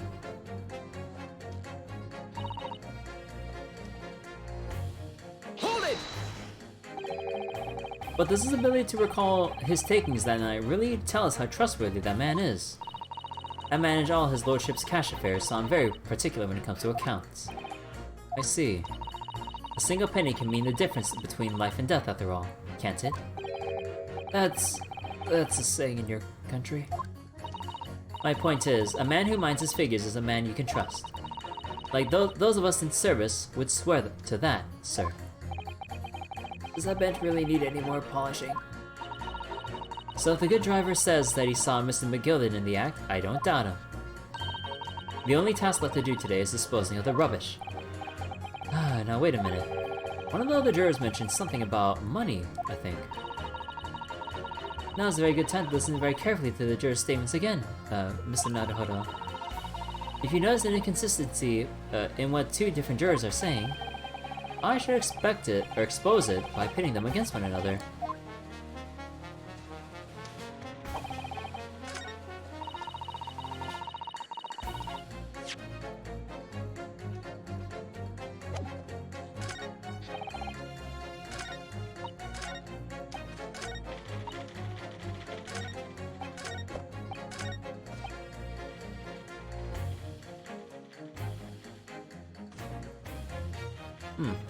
So then...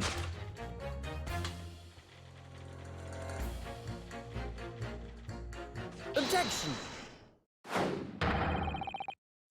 Those 2 statements clearly contradict each other.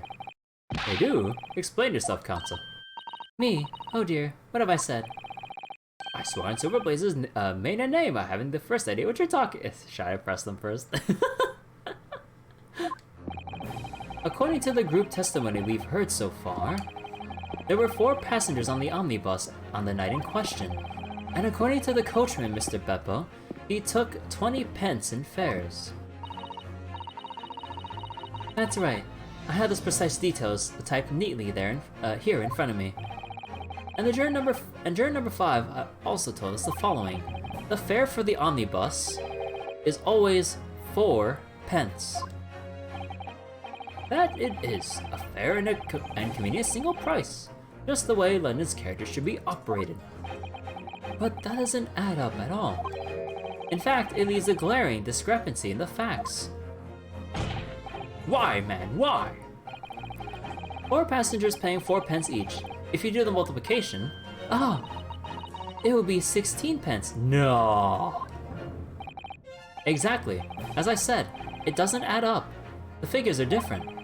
By 4 pence, in fact. Or precisely, 1 person's fare. Oh, 1 person's fare? Yes. In other words, on the omnibus that night, it's distinctly possible there was another passenger we've heard nothing about. Good gracious. This can't be right. The coachmen of the guild are good, honest men, one and all. Trustworthiness is our watchword. The figures your coachman claims most certainly do not add up. Your watchword, good sir, is a fallacy. I beg your pardon? Mr. Guildmaster, I think you ought to consider that if this trial were to end now, the news would surely spread all over London. The news that one of your coachmen tried to hide the fact that he lets nefarious characters ride on his omnibus. Whoa. Alright then, how do I make it so that this miserable trial doesn't end?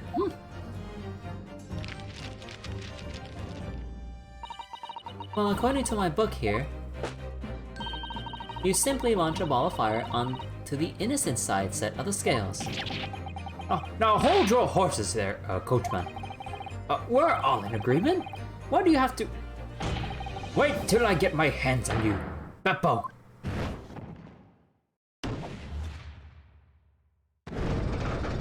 Scales have tipped. This is all very irritating. Begging your pardon, sir.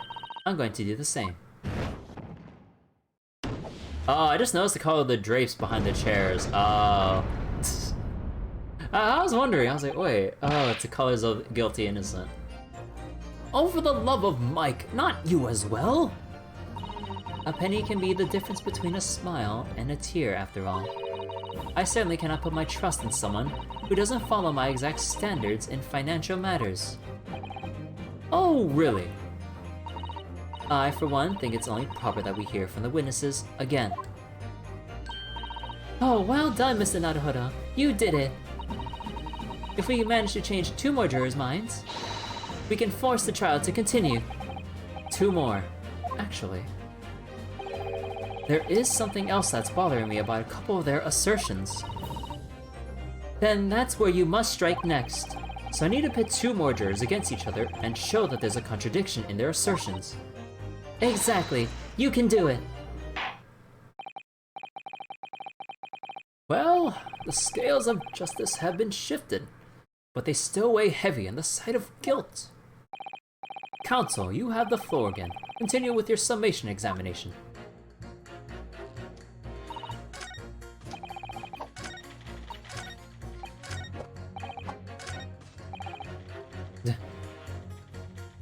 This trial is to continue, so I get to the bottom of this corruption, not guilty. He's like, oh yeah, wait. Changing my leaning to innocent, I should like to hear what Slopshod Bookkeeper has to say for himself. Hold it! I really think you should stop waving that needle around. You heard what the good coachman said before, didn't you? That hideous man stabbed the poor fellow, just like this. Yes, that's what he said, you're right. McGilbert Park is such a lovely little place too. I've always enjoyed resting my legs there while I get on with my knitting. And I had thought that anyone who donated such a delightful place must be a fine fellow indeed. I suppose I was wrong. Whoever would have thought he was a miserable, murdering moneylender with not a scrap of remorse? Oh, hell. She sure can be that he's guilty now. The old lady certainly seems to know her mind, doesn't she? So we just need to find 2 jurors with contradictory statements and pit them against each other. Which is much easier said than done. No. How did you know?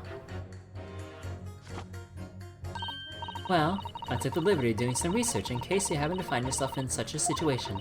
Shall I read you what I found out? It's a little long, I'm afraid. Sure! Very well. Listen to this. During the summation examination, you will hear the assertions of 6 members of the jury. In this situation, the counsel for the defense should use Y and pit with impunity. Having done so, you will be able to compare the chosen assertion with those of the other jurors.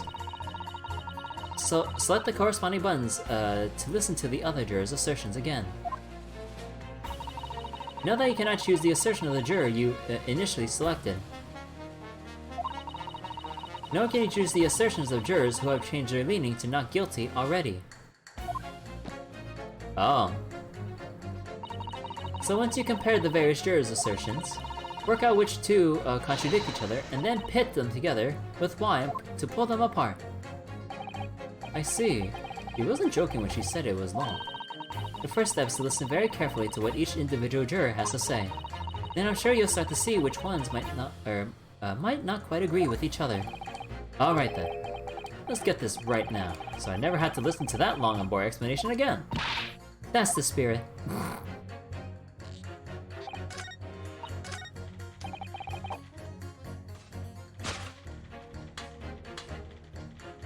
Objection! Those 2 statements are completely contradictory. What? Explain, counsel. Post haste. Oh, dearie me. I was only knitting a jumper for my other half. What is all this claptrap? What does contradictory even mean, I asked you? Oh my god, dude. We've heard from more than one witness that they allegedly saw the actual moment when the defendant stabbed the victim. Now, out of curiosity, juror number 3. What? Can't you see that I'm busy here? how would you say the defendant stabbed the victim? What sort of motion was it? Huh, want to test me, do you? It was like this. Stuck the fellow next to him without even getting up, just like the prim banker said. Ah yes, that was Mr. Fairclay's testimony, quite true. Now then, juror number 6. Oh, is that me, is it? What can I do you for, young man? How would you say the defendant stabbed the victim, madam? Oh, well, dear, as far as I understand it. It was like this! He stabbed the poor man after he collapsed on the floor! The coachman said so. Now don't move. Take a look at these 2 jurors. He stuck the fellow next to him without even getting up. And he stabbed the poor man after he collapsed on the floor. Well, I never! They're stabbing in totally different directions. What? Bless my stitches, what a muddle. What this tells us is that there's a strong possibility one of the witnesses isn't telling the truth. Oh, but why? Why the dickens would they lie? I don't know that yet, but what I do know is that if the trial ends at this point, we may never find out. We may never know the real truth. Ladies and gentlemen of the jury, can you really let that happen in all good conscience? Lies, you say? Oh, dearie me. I can't abide by people telling lies.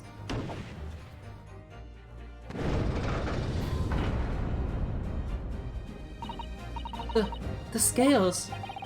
I don't believe it.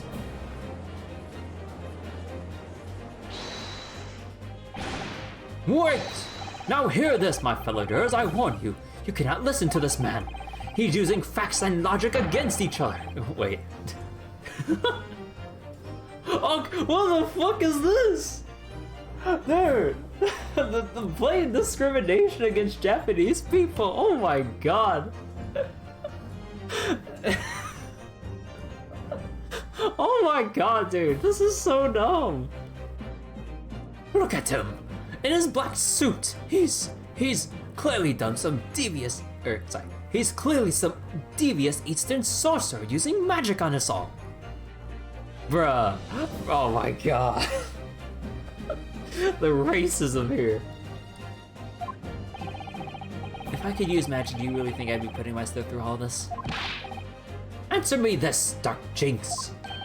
Huh? Me? What exactly is the problem?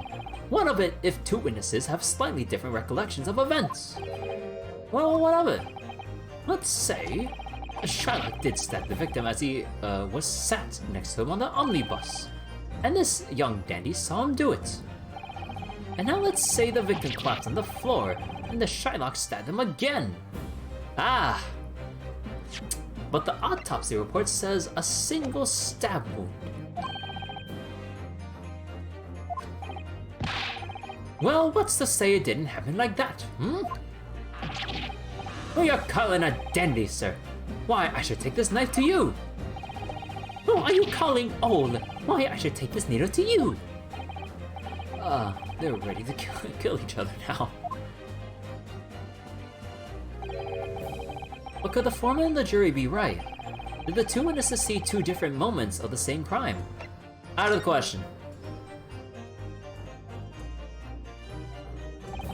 Unfortunately, Mr. Foreman. What is it, you Dark Jinx? Come out! Come on, out with it! What you're suggesting is impossible. It's out of the question. What are you talking about, man? How can you possibly say that? You do realize that I'm only doing my job, bare minimum. As foreman of the jury, I have a responsibility to steer everyone in the right direction. So where's your evidence, man? That's what we want to see. I say the 2 witnesses saw 2 different moments of the same crime. Bruh, have you been listening to this fucking trial? If you say that's out of the question, show me proof. It looks like the only way I'm going to convince him is to present him with something he can't dismiss. Some irrefutable, hard evidence. As you wish. What? I'll give you proof. It's out of the question that the two witnesses saw two different moments of the same crime as proven by Take that! the autopsy report. This is the victim's autopsy report. According to what's written here, Mr. Mason was stabbed in the abdomen. Only once. Only once? It's quite simple. The victim was stabbed precisely one time. Which means these witnesses can't possibly have seen it happen 2 different times. Alright, I concede defeat. I changed this tune rather quickly.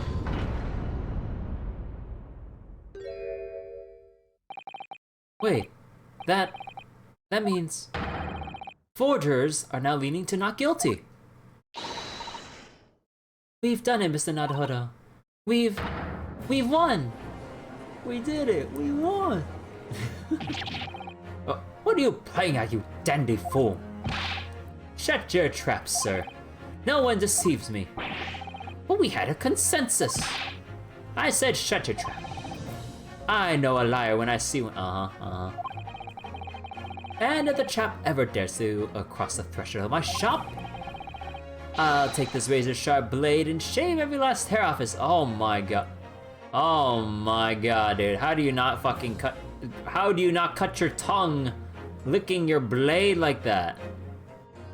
It always bothers me seeing any like villain or like killer or anything like just lick the blade like that. Like, I know it's supposed to be some kind of like weird, sadistic, like kind of crazed kind of thing, but it's just like, come on, dude. How do you not cut your tongue?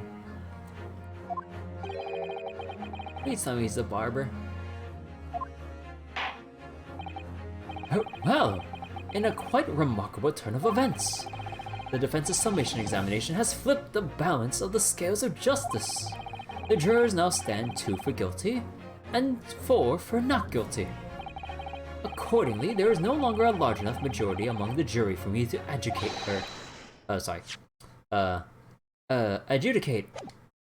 The trial must continue.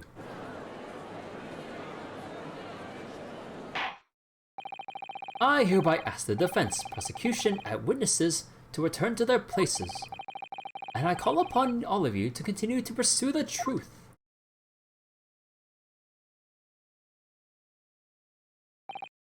So, Lord Van Zeeks, continue to substantiate the case for the prosecution, if you please. Uh-oh.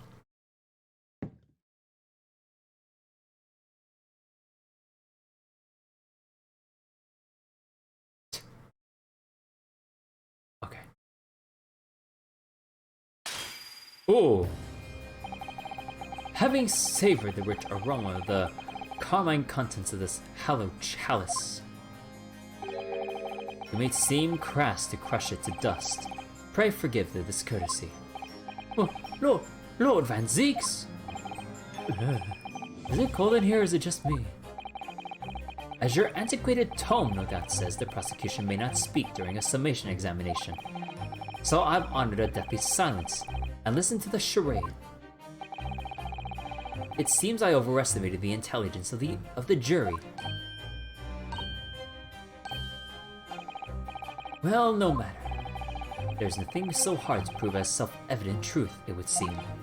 No, and why else would we grace the courtroom with our presence after all?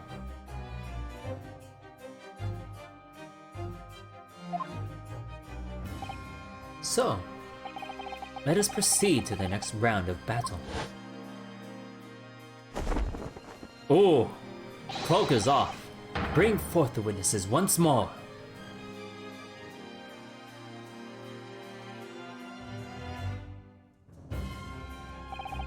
Witnesses, I trust you heard the summation examination we've just had to endure. Oh, yes, sir. That I did, sir. Of course I've heard it.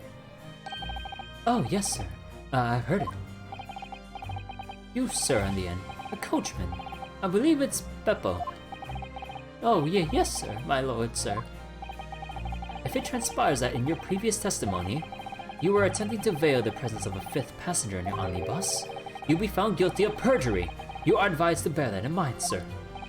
Oh, mio Dio. Now then, witnesses, I hereby call on you to testify before the court again. And before that, I will go on a little water break. I just finished the rest of my water, and I do need to get more. So I will be right back to continue this case in a couple moments. So, we're back.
Okay.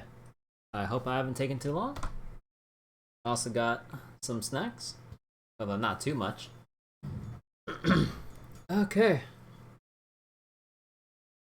Oh wait, hold on. Give me a moment. God, dude, I swear, like, why are these glasses so much, or why do these glasses get so dirty so easy compared to old lenses? I mean, about the thing about me not wearing my glasses. I'm taking them off and putting them on, like, repeatedly throughout this, session so far.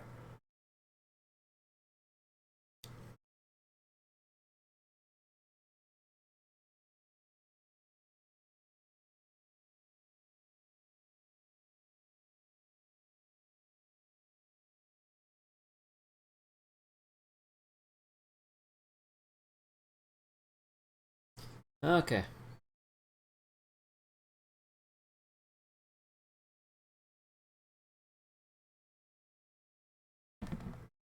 And we're all ready to go. Oh, whoops. I need to click back into the game. There we go. Let me just save over here.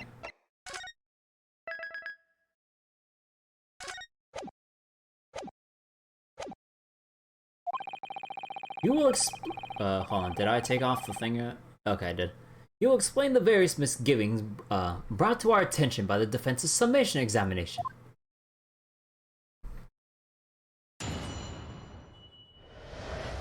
Hold on, need to buy my cookie.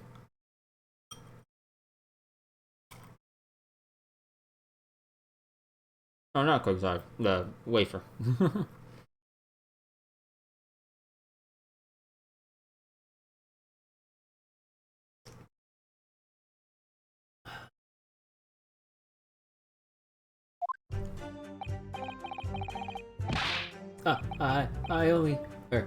I only carried 4 passengers that night.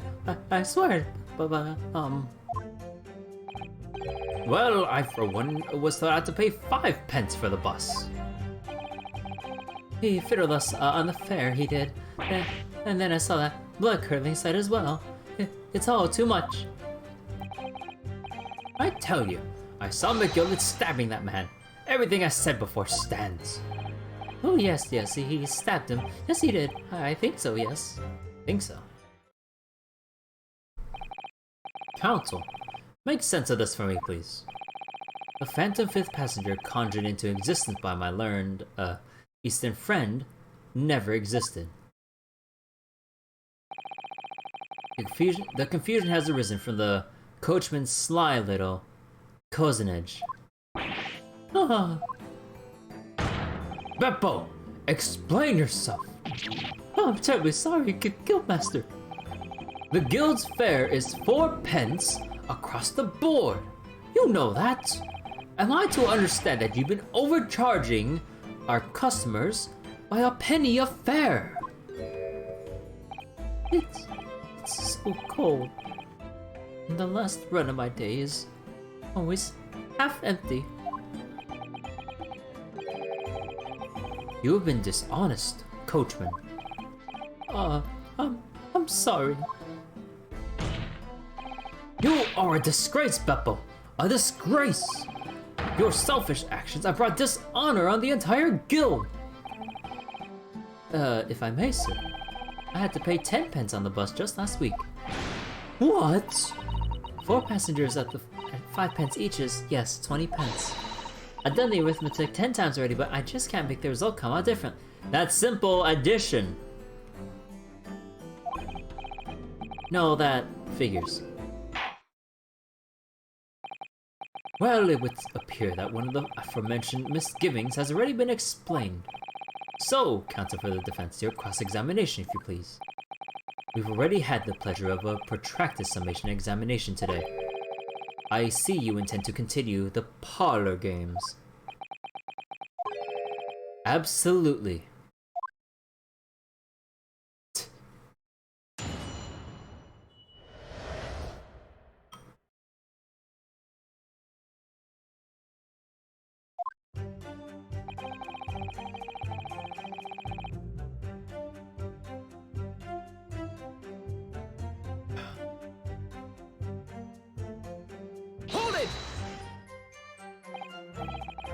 So there were only 4 passengers on your carriage, but you didn't charge them the standard 4 pence fare. Is that right? Oh.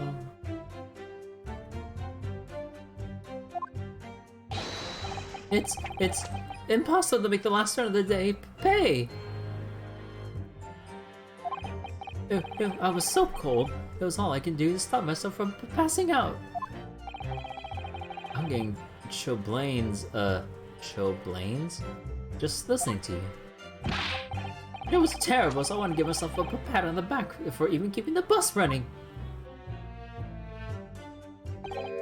Doesn't the dedicated coachman deserve an extra penny per passenger? You're digging a deeper hole for yourself here. If only there had been a 5th passenger in the omnibus that night, then we would have had another suspect.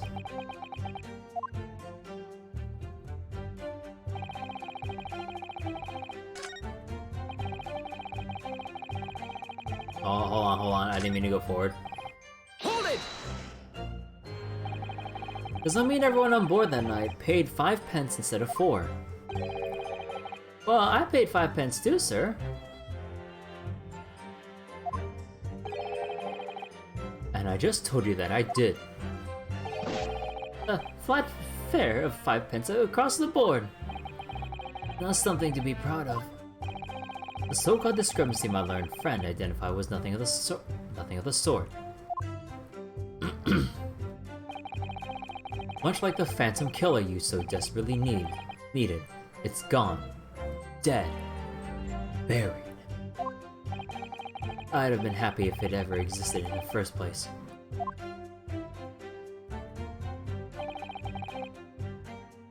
Hold it! This blood-curdling sight. You mean the murder, I presume? Wait, 1 second.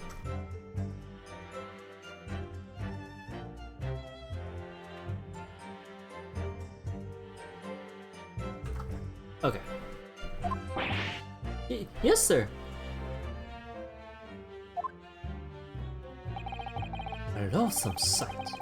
No one should have to witness the horror in the eyes of a man the moment his life is taken. Oh, well, not exactly, sir. I mean, I didn't actually see the exact moment the gent was stabbed. Well, you could have told us that. Good gracious, really? We have another witness who did, however. The banker has already testified to it. But Mr. First didn't actually see the point at which the victim was killed. That may turn out to be very significant. I heard the banker, gent next to me, take a sharp and take a breath, see? That's when I looked through the glass. That's when I saw that horrible blade poking out from his belly, all covered in blood. Every time I see a knife now, I can't help screaming, even when I'm eating. I tell you, I saw McGilded stabbing that man! Everything I said before stands! So you saw the defendant, Mr. McGilded, stabbing the victim, Mr. Mason, who was sitting next to him.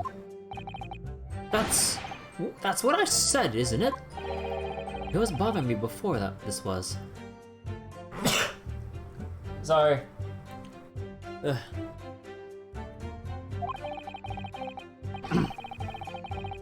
For just a brief moment, he hesitated before answering the question. Anyway, there was only the 2 of them inside the carriage, wasn't there?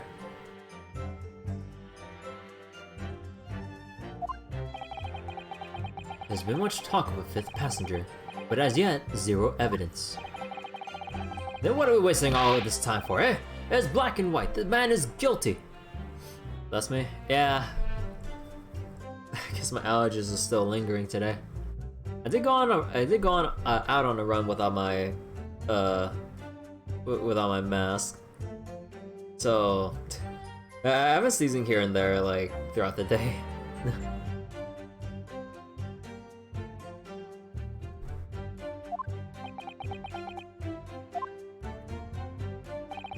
Something about Mr. Fairplay's testimony just jars with me. Also, how you doing, Aspel? I wish I could work out what it was. Oh yes, he just stabbed him. Yes, I think so. Yes. Okay, so we'll go back to this guy there. I want to press everyone. Hold it! Earlier you testified that you saw the moment when the defendant allegedly stabbed the victim, Didn't you? Oh, yes, that's right. You said that the victim was on the floor, and described the assailant holding the knife in an ice pick grip. I suppose... Wait. If he stabbed him with an ice pick grip, wouldn't the blood instead be on this side of the right hand? Because the knife would be pointed this direction, so then any potential blood, like, spilling out will go on the left side of the right hand that we see here. Not on this side. If it was on this side, then the knife would be held in a hammer grip, or just like any normal grip. So that's another potential discrepancy right there.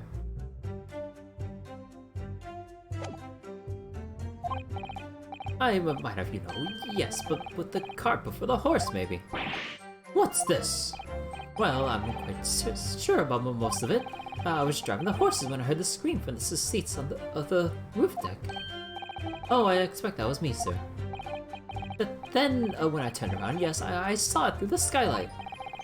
The gentleman was on the floor, and the knife was sticking out of his midriff. That's right, yes. And the fellow holding the handle was the famous man, yes. So, in short, you didn't see the moment when the victim was actually stabbed at all.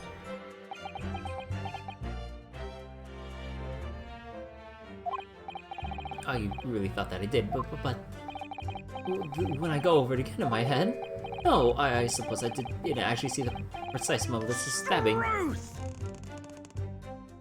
Excuse me! Do you have something to say about that, Mr. Fairplay? Now you listen to me. I know what you're thinking.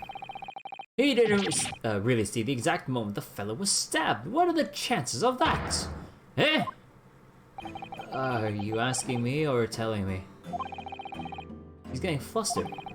I might be able to extract some new information from him if I answer him cleverly. Could you just happen to see the exact moment the crime was committed? Not a chance. Well, it is a little hard to believe, certainly. Unless you spend your time peeping through a skylight on the top of an omnibus, that is. Peeping? I'm a respectable city banker, I'll have you know. And I know what I saw. I remember it as clear as a Ballarat day. Ballarat? It was a grim scene. I don't mind telling you. Thank you, Mr. Fairplay. Oh, excuse me if I was getting a little hot under the collar there, my lord. I would ask you to supplement your testimony with a clear statement about what exactly you saw. Oh, I can do that, alright? I'll just tell you how grim it was. Do you think I'd forget the sight of those blood-soaked hands after that butcher stabbed the man? Hold it! Blood-soaked. Ahem. Well, perhaps soaked is laying it a little thick, but... Anyway, there was definitely blood all over them. Both of them were covered in it. Both? Yep. I'm gonna show the gloves. And you saw that from the roof, through the skylight. Well, the skylight's reasonably large, so I had a pretty good view. There was a lamp on the inside of the carriage as well, so I'm quite sure of what I saw. The banker's latest statement. I feel sure there's something not quite right about it. When you feel something doesn't add up, Mr. Nadahoda, that's when you should have a good look through the court record. Not long ago, this trial very nearly came to an end. Somehow we managed to keep our chances alive here. I can't wait this cross-examination. I have to use it to bring some new facts to light. If you're not careful when you press these witnesses, the danger is that the jury will end up believing something unhelpful as they did before. Maybe, but we can't let the fear of that happening stop us from uncovering important new information. Yes, you're so right. So I would assume in later cases, we need to be careful about pressing too much and only press on the important issues.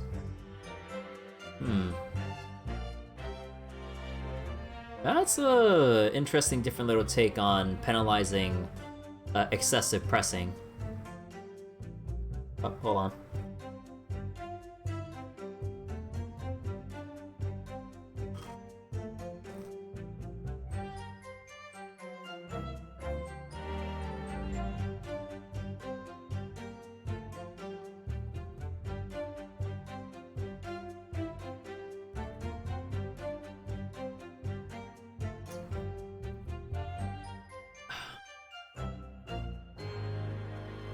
Okay.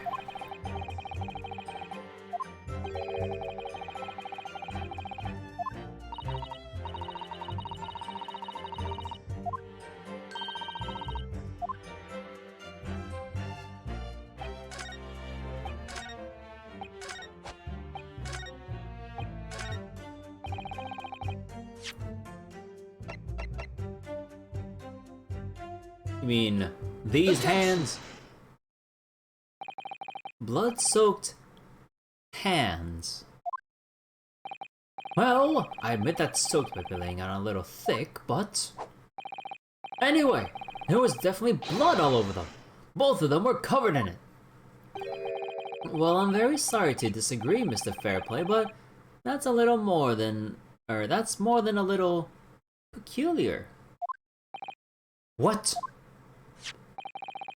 Here are the gloves worn by the defendant, Mr. Gilded, on the night in question. Oh yes, that's right. And there certainly does appear to be a sizable dark color stain there. But as I'm sure you can clearly see, it's only on the right-hand glove.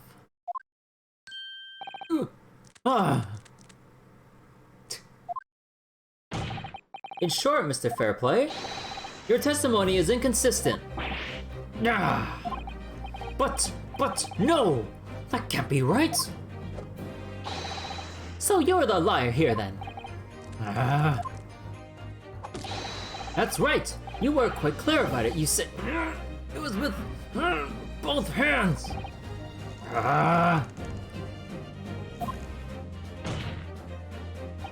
Mr. Fairplay, if your last statement was a lie, it calls your entire testimony into question. You say you saw the moment the victim was stabbed, but is that really the truth? Objection! It was a simple mistake. You can't justify accusing this man of lying. Yes, it wasn't both hands, it was only one, but the fact remains. The victim's blood was on the accused. Objection! No, Mr. Fairplay categorically stated that he saw blood all over both hands, which means there's a strong possibility that this witness was deliberately trying to mislead the court. Why? I'm a city banker, for pity's sake. My word should be the gold standard. I'm a gentleman, not some gutter snipe. Gutter snipe? Does a juror have a knife in the courtroom? Don't mind him. Don't mind him. He's not hurting anyone with it. He's just stabbing the table. Also, advertisement. I can't do anything about that. Although there is a Chrome extension that will actually disable the refresher 30-second delay. Oh, welcome back. There's also a Chrome extension to get rid of ads on Twitch now, actually. And it actually works. No workaround, as of yet. He's claiming to have no reason to lie. But is that really the case? Mr. Naruhodo, if we had some evidence to explain why Mr. Fairplay might be lying, it could turn the tide in this trial completely. Show something this man has a compelling reason to lie in his testimony. I have evidence. My lord. Yes, counsel. You don't know what I said about the knife? Nah, I basically said don't mind it. The only thing he's hurting is the counter that he's sitting near. Don't worry, it's fine. The defense is ready to present evidence. By Jove! Are you sure? Yes, evidence that will clearly demonstrate why Mr. Fairplay had reason to lie in his testimony. Very well. I hereby call on the defense to present its evidence. The evidence that demonstrates a motive for the witness's alleged deception of the court. Take that! This is a list of the debtors who owe money to Mr. McGilden. You gonna go eat some breakfast? Hey, have a nice breakfast. Yes, a list of innocent victims crippled by the accused's extortion. The point is, among the names of these debtors is your name, Mr. Bruce Fairplay. What? Mr. Fairplay, are you currently indebted financially to the accused? No, well, it's barely worth being called a debt. According to this ledger, you owe 20 guineas, not an inconsiderate sum of money, wouldn't you say? Oh, well, what of it? Let's suppose Mr. McGilder were to be found guilty of murder. What would become of your debt in that case? And these documents state that the loan agreement is forged between two individual parties. Therefore, were the creditor, the defendant here, to be sentenced to a capital punishment, all outstanding debts which were owed to him will be annulled. They would cease to exist. Cease to exist? Mr. Fairplay, is it not the case that you claimed in your testimony to have seen something you never in fact saw, in a devious attempt to annul your debt of 20 guineas to the defendant?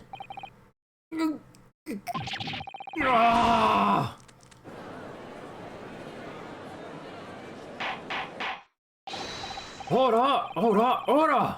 Mr. Bruce Fairplay! Yes, my lord. Let me ask you again.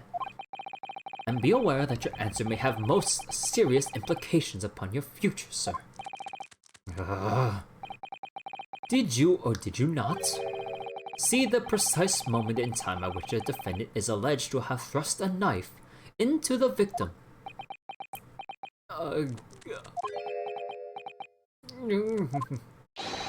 Your silence speaks volumes. You did not tell the truth in your testimony.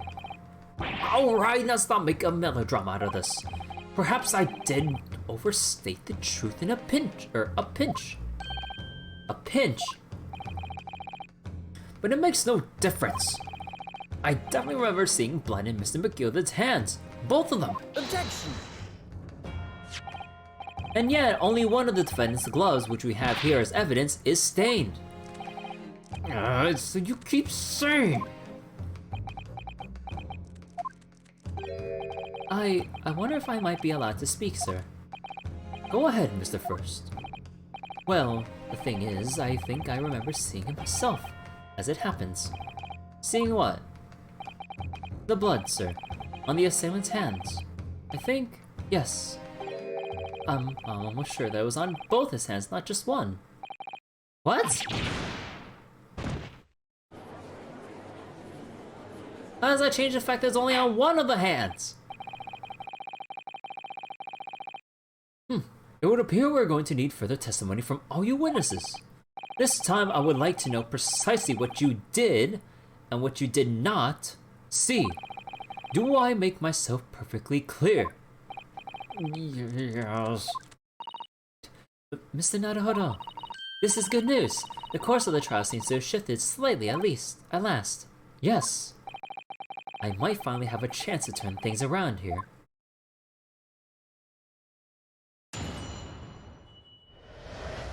Vix has been oddly silent. There was blood on both hands of the assailant. I sincerely and distinctly remember that. However, I suppose you might say that I didn't see the exact moment the stabbing transpired, if that matters. I remember seeing the knife, and I remember seeing both attackers' hands with blood on them. I didn't actually see anything myself, no, not until I heard that scream. Anyway, the fact remains there can't have been anyone else in that carriage, or we all would have seen.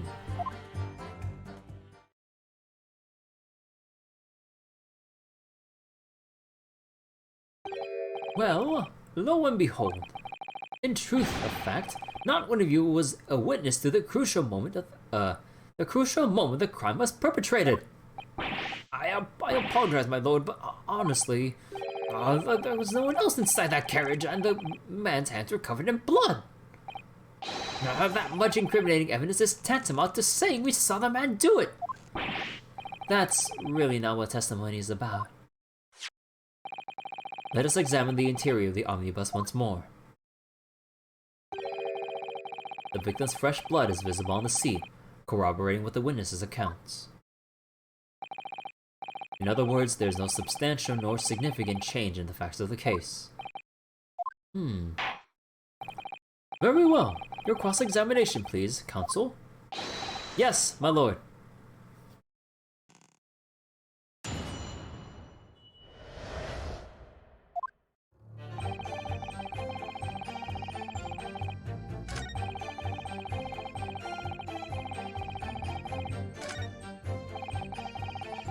I've seen the knife, seeing both attackers' hands.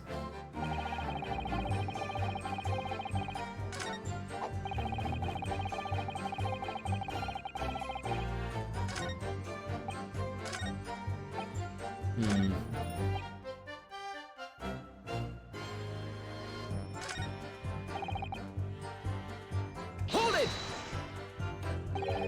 You definitely saw that too. Blood on both hands. Oh, yes, sir. I mean, I know what you're going to say. Only one of Mr. McGilvett's gloves has any signs of blood on it. That's right. The thing is, as far as I remember, sir, when I looked down, I saw Mr. McGilvett sitting beside the other fellow. I don't believe he was wearing any gloves, sir. He wasn't wearing these gloves. That's correct, sir. And I saw the blood on both his bare hands quite clearly. It's true that the dark-colored stain on the leather gloves wouldn't have been easy to see. I should point out that the police officer who apprehended the accused on the night in question reported that there was no trace of blood on Mr. Gilden's gloved hands. Huh? There wasn't blood on his hands. This is puzzling indeed. This must be significant somehow, I'm sure of it.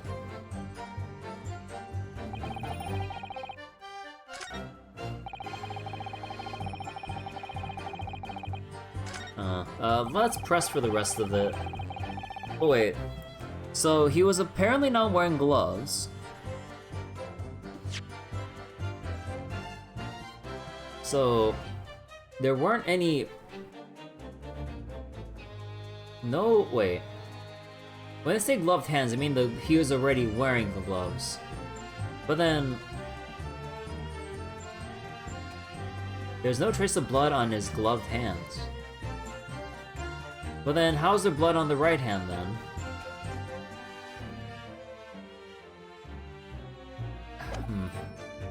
Hold it! You didn't see anything. Oh, yes, sir, that is to say... No, sir, I didn't. I'm very sorry about what I said before, sir. Very sorry, yes. It was very wrong of me to make up stories and to say that I saw him stab the man. Wouldn't you agree, sir? I know what you're insinuating, but I certainly wasn't making up stories. Still, to say you saw nothing isn't right either, is it? No, sir, I saw nothing at all. Mr. Beppo, you were driving your horses. At the very least, you must have enjoyed a good view of London streets, no?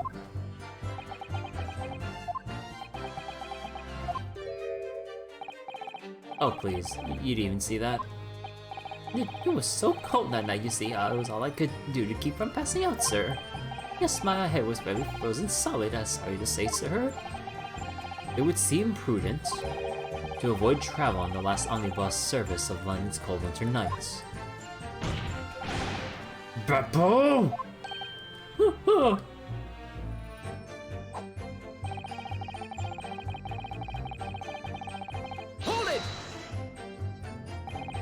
And everything you saw of the incident was through the skylight on the roof of the omnibus. That's right. It was fiercely cold that night, but the glass wasn't frosted over. Oh yes, I remember I was shivering. It was so bitter. Which rather begs the question of why the pair of you were sitting on the roof deck in the first place. Yeah, there was room for the inside. Well, I don't know about this young fellow, but I couldn't enter the cabin. couldn't? Oh, why not? It was locked from the inside. I tried knocking, but no one opened the door. It was locked. That's right! It's a public bus service, for pity's sake. That's not what I call fair play! Yes, I had the exact same experience. I tried knocking, but the gent inside gestured at me to clear off. I had no choice but to climb up to the roof deck and look down longingly into the warm cabin below. Well, I can assure you I wasn't just looking down, I was glaring, long and hard. That's precisely why I can tell you with absolute confidence that if there's anyone else at the or at all in that cabin, I would have noticed. Unequivocal, I would say. I'm not sure about these two witnesses. Could they really have seen everything inside the cabin through the skylight? Nope. Oh, sorry about that. Allow me to confirm one thing, Mr. Fairplay. You were riding this omnibus and witnessed the events in the cabin through the skylight in the floor of the upper deck. Is that right? Oh, that's right, yes.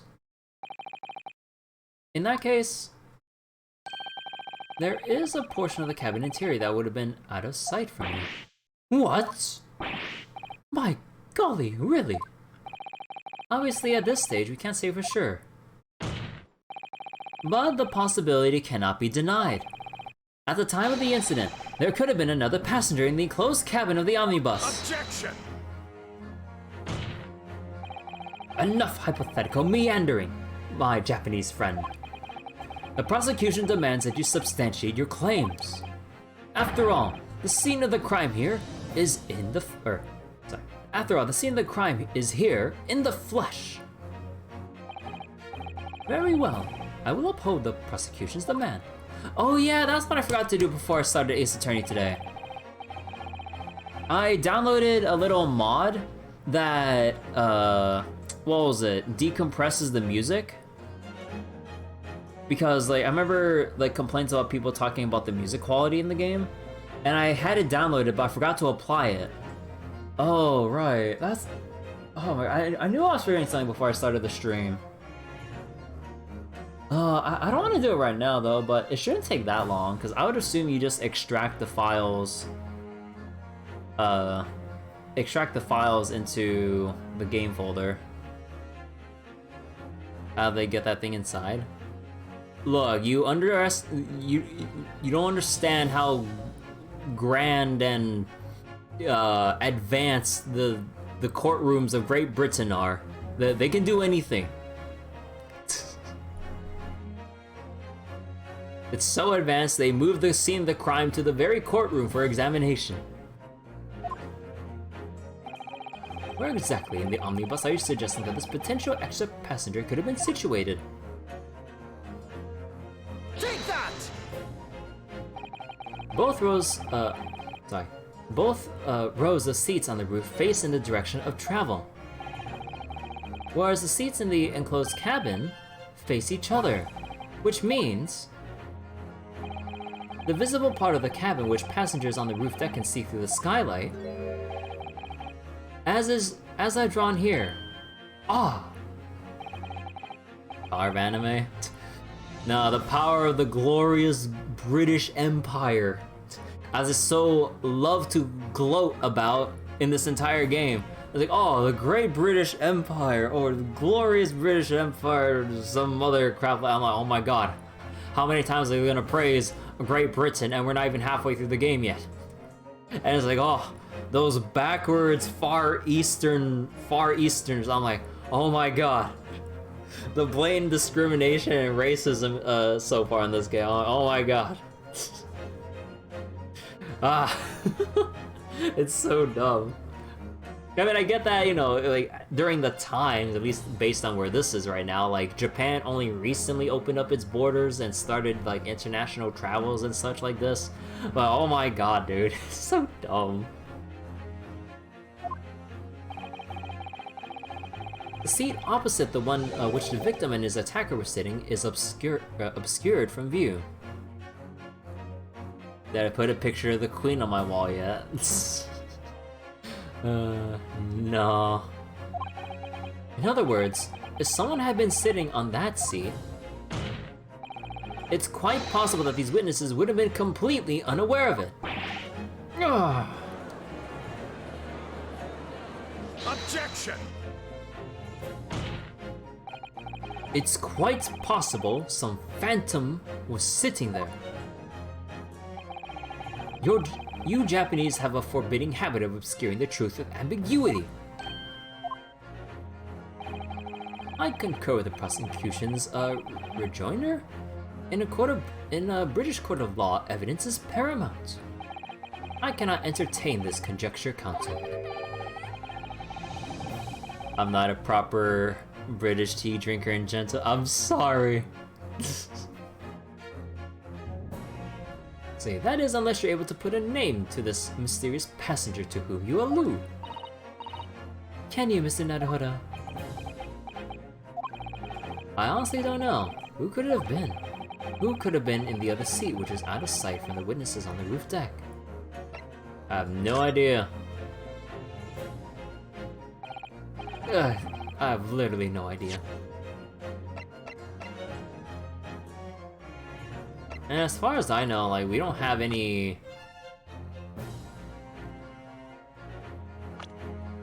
Like, we don't have any names of anyone else who could have been named here.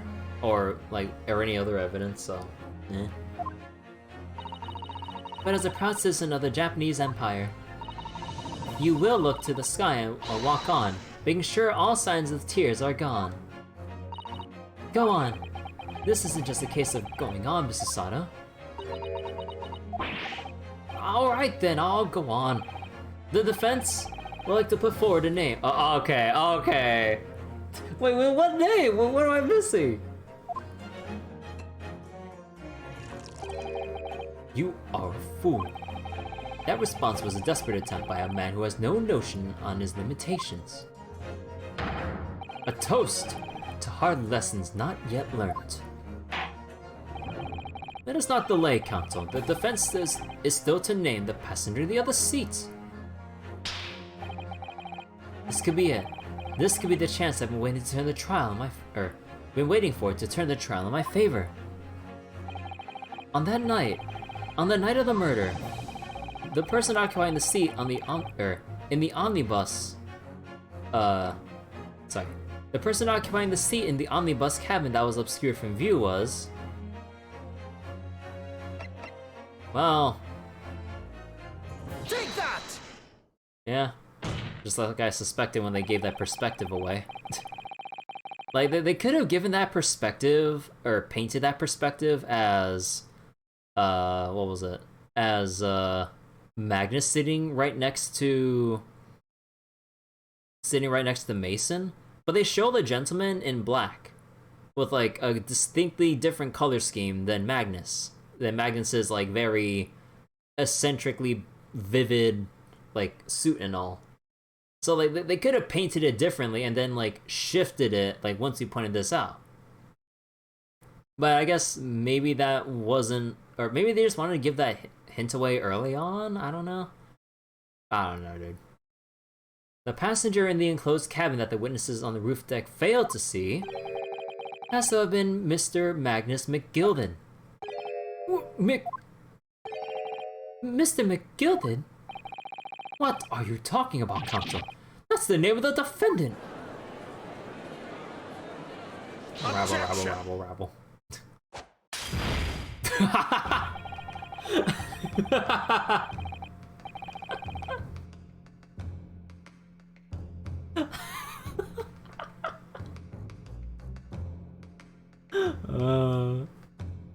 Oh, how many of those chalices or cups are you gonna freaking break, dude?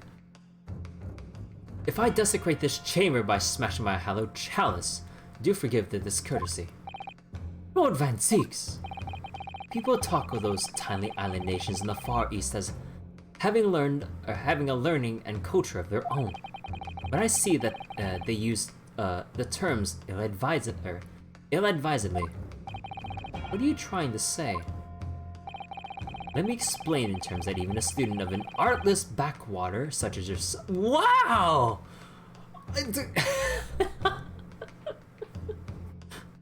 God damn! Calm down. Like, could you not, like, discriminate against Japanese people for, like, 5 sentences, please? When the bloody scene unfolded, the victim and his assailant were sitting side by side. Multiple witnesses have attested to the fact it's the very premise on which this case is built. Objection! But that premise may be wrong. What? If the victim really was sitting beside Mr. McGilded, it creates an inconsistency that can't be reconciled in any way. What inconsistency, counsel? The defendant's gloves, my lord. Both witnesses made the same testimony. They claimed that there was blood on both hands of the person sitting next to the victim. Objection! Yet we know the truth to be otherwise. Only one glove bears the gory remains. Objection! The point is, even in the face of this irrefutable evidence, both witnesses have maintained their stance. Oh yes, their testimony remains unchanged. Exactly, they both adamantly swear that they clearly remember seeing blood on both hands of the assailant. In short, their memory of the events is correct, and their testimony reveals the truth. It was somebody else sitting beside the victim that night, a third party we have yet to identify. And the victim's blood was on that passenger's hands, both of them. Objection! And who was this third party? I have no clue. Obviously the true culprits. Extraordinary.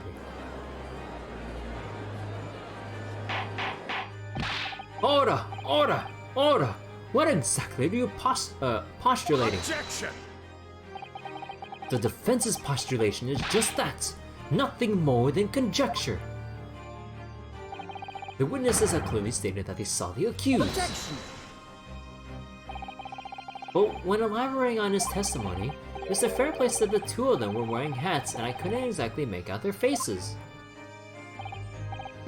Yes. The tops of their heads were obscured by the roof. I could see the rest of them though. Yes, that's right. Both gents were most certainly hatted. Hatters do tend to notice such things, sir. And what particular styles the hat did the two gentlemen sport, Mr. First? I'm afraid I don't remember. And you call yourself a hatter. The style of hat makes no difference. There was no third passenger in that cabin. How can you be sure? Because if there had been, the accused Mr. Gilded would undoubtedly have offered to depose the fact. Unless, that is, you're proposing an even more preposterous explanation. That the accused failed to even notice the presence of the true culprit in the very cabin in which he traveled.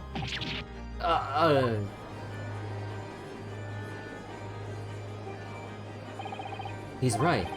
If there was another person traveling in an enclosed cabin of the omnibus, it's inconceivable that Mr. Gilded would have been unaware of it. Order! There is clearly a simple solution to this problem. Bring the accused, Mr. Gilded, to the stand. Well, what say you, counsel? The prosecution objects, my lord. On what grounds? As a suspect, he already made a full statement to the police. But what if there's a reason why he's unable to speak freely?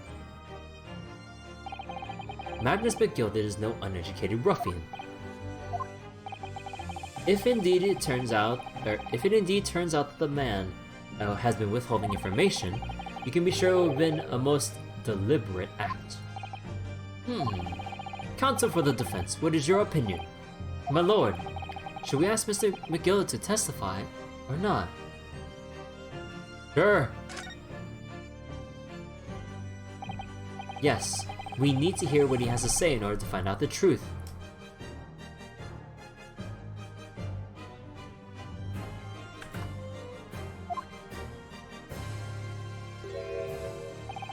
The defense would like to call Mr. McGilded to the stand. In that case, I would like to hear the opinion of the jury. Ah, yes, I need a little time to consider this. If you ask me, I think we should hear what Mr. McGilded has to say. Get the man out of here, I say. It will be utterly illogical not to hear his testimony. When something needs doing, get it done. That's how I run things in the guild. Hearing what the patron of my favorite little park has to say, oh yes, that would be lovely. Yes, the jury says the man must be heard. Very well. The court will hear the defendant's testimony. Bailiff, show the defendant to the stand at once.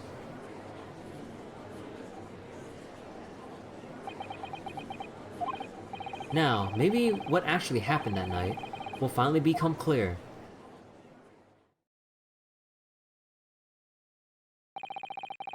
Let proceedings be resumed.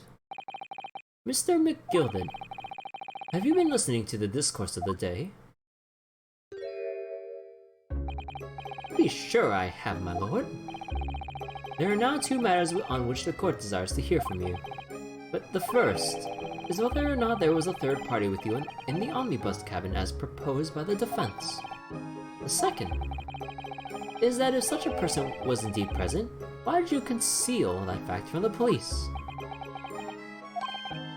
Good gad, no. 'Tis not in my nature to hide anything at all. Just answer the questions, please. The truth of the matter is, I've been desperate about this all along. Do I tell yous all or keep me mouth shut? You're withholding key information willingly? Wait, hello?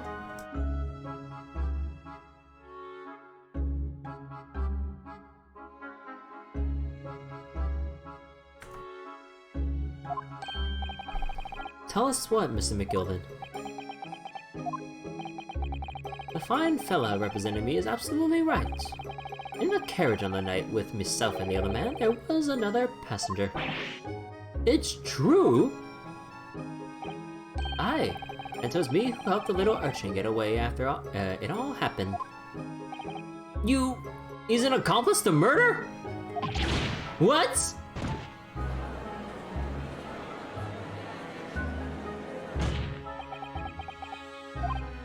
No, Magnus McGilded, that convenient excuse can't save you now. I'm truly sorry, so I am, Lord Van Zeeks. I'm sure you'll be wanting to know why I said nothing when I was taken in by the police. I do be having a very good reason, I assure you. Which was... well, the little child was in the wrong place at the wrong time, and not in any way involved, you see. What? If the police had known the wee one was there, they'd have assumed she'd done it. They'd have hauled her into this here courtroom just like myself. I was only trying to spare her that. Young hearts and young minds are easily damaged, my lord. And who was this young child of whom you speak? That I don't know. You don't know? Aye, well, the wee thing just happened to be in the carriage that night. I swear I never saw her before or since. Objection! We have absolutely no reason to believe this man. The prosecution calls for the witness's statements to be disregarded by the court. You know, I wouldn't be surprised if the urchin isn't here in this courtroom as we speak, listening to the proceedings. What? Ah, smoke! Ah, fire! There's a fire! Look, someone's trying to get away! After them is no use! I can't see anything through all the smoke. What's going on? Be careful, Mr. Naruhodo. Cover your face. Bailiff, don't let the accused escape. Secure the omnibus. I hereby call an emergency recess. Bailiff, ensure the defendant is in custody and clear the courtroom.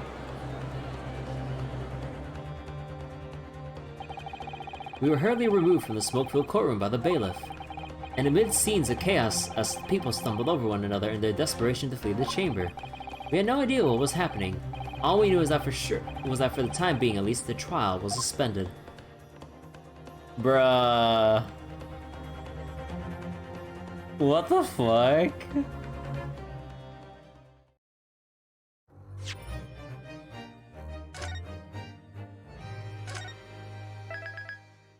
What the hell? That's crazy. Wait.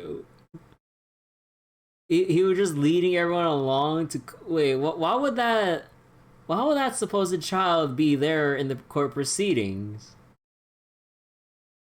Like, you would think that if the girl was guilty at least of something in general, like, you think that she'd be far away from the courtroom of the very trial that she was involved in. But I mean, they say this is a young child, so I mean, maybe they're not thinking clearly. But what? This is weird.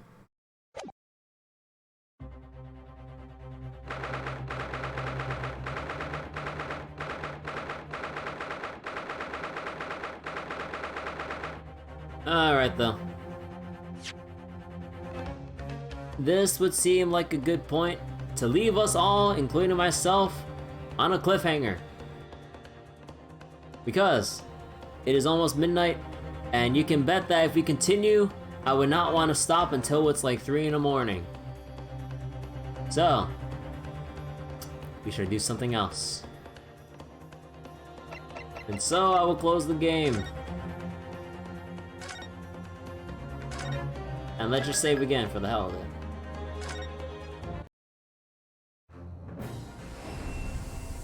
You know, I love how the title screen changes based on the case that you're currently on. So that's pretty cool.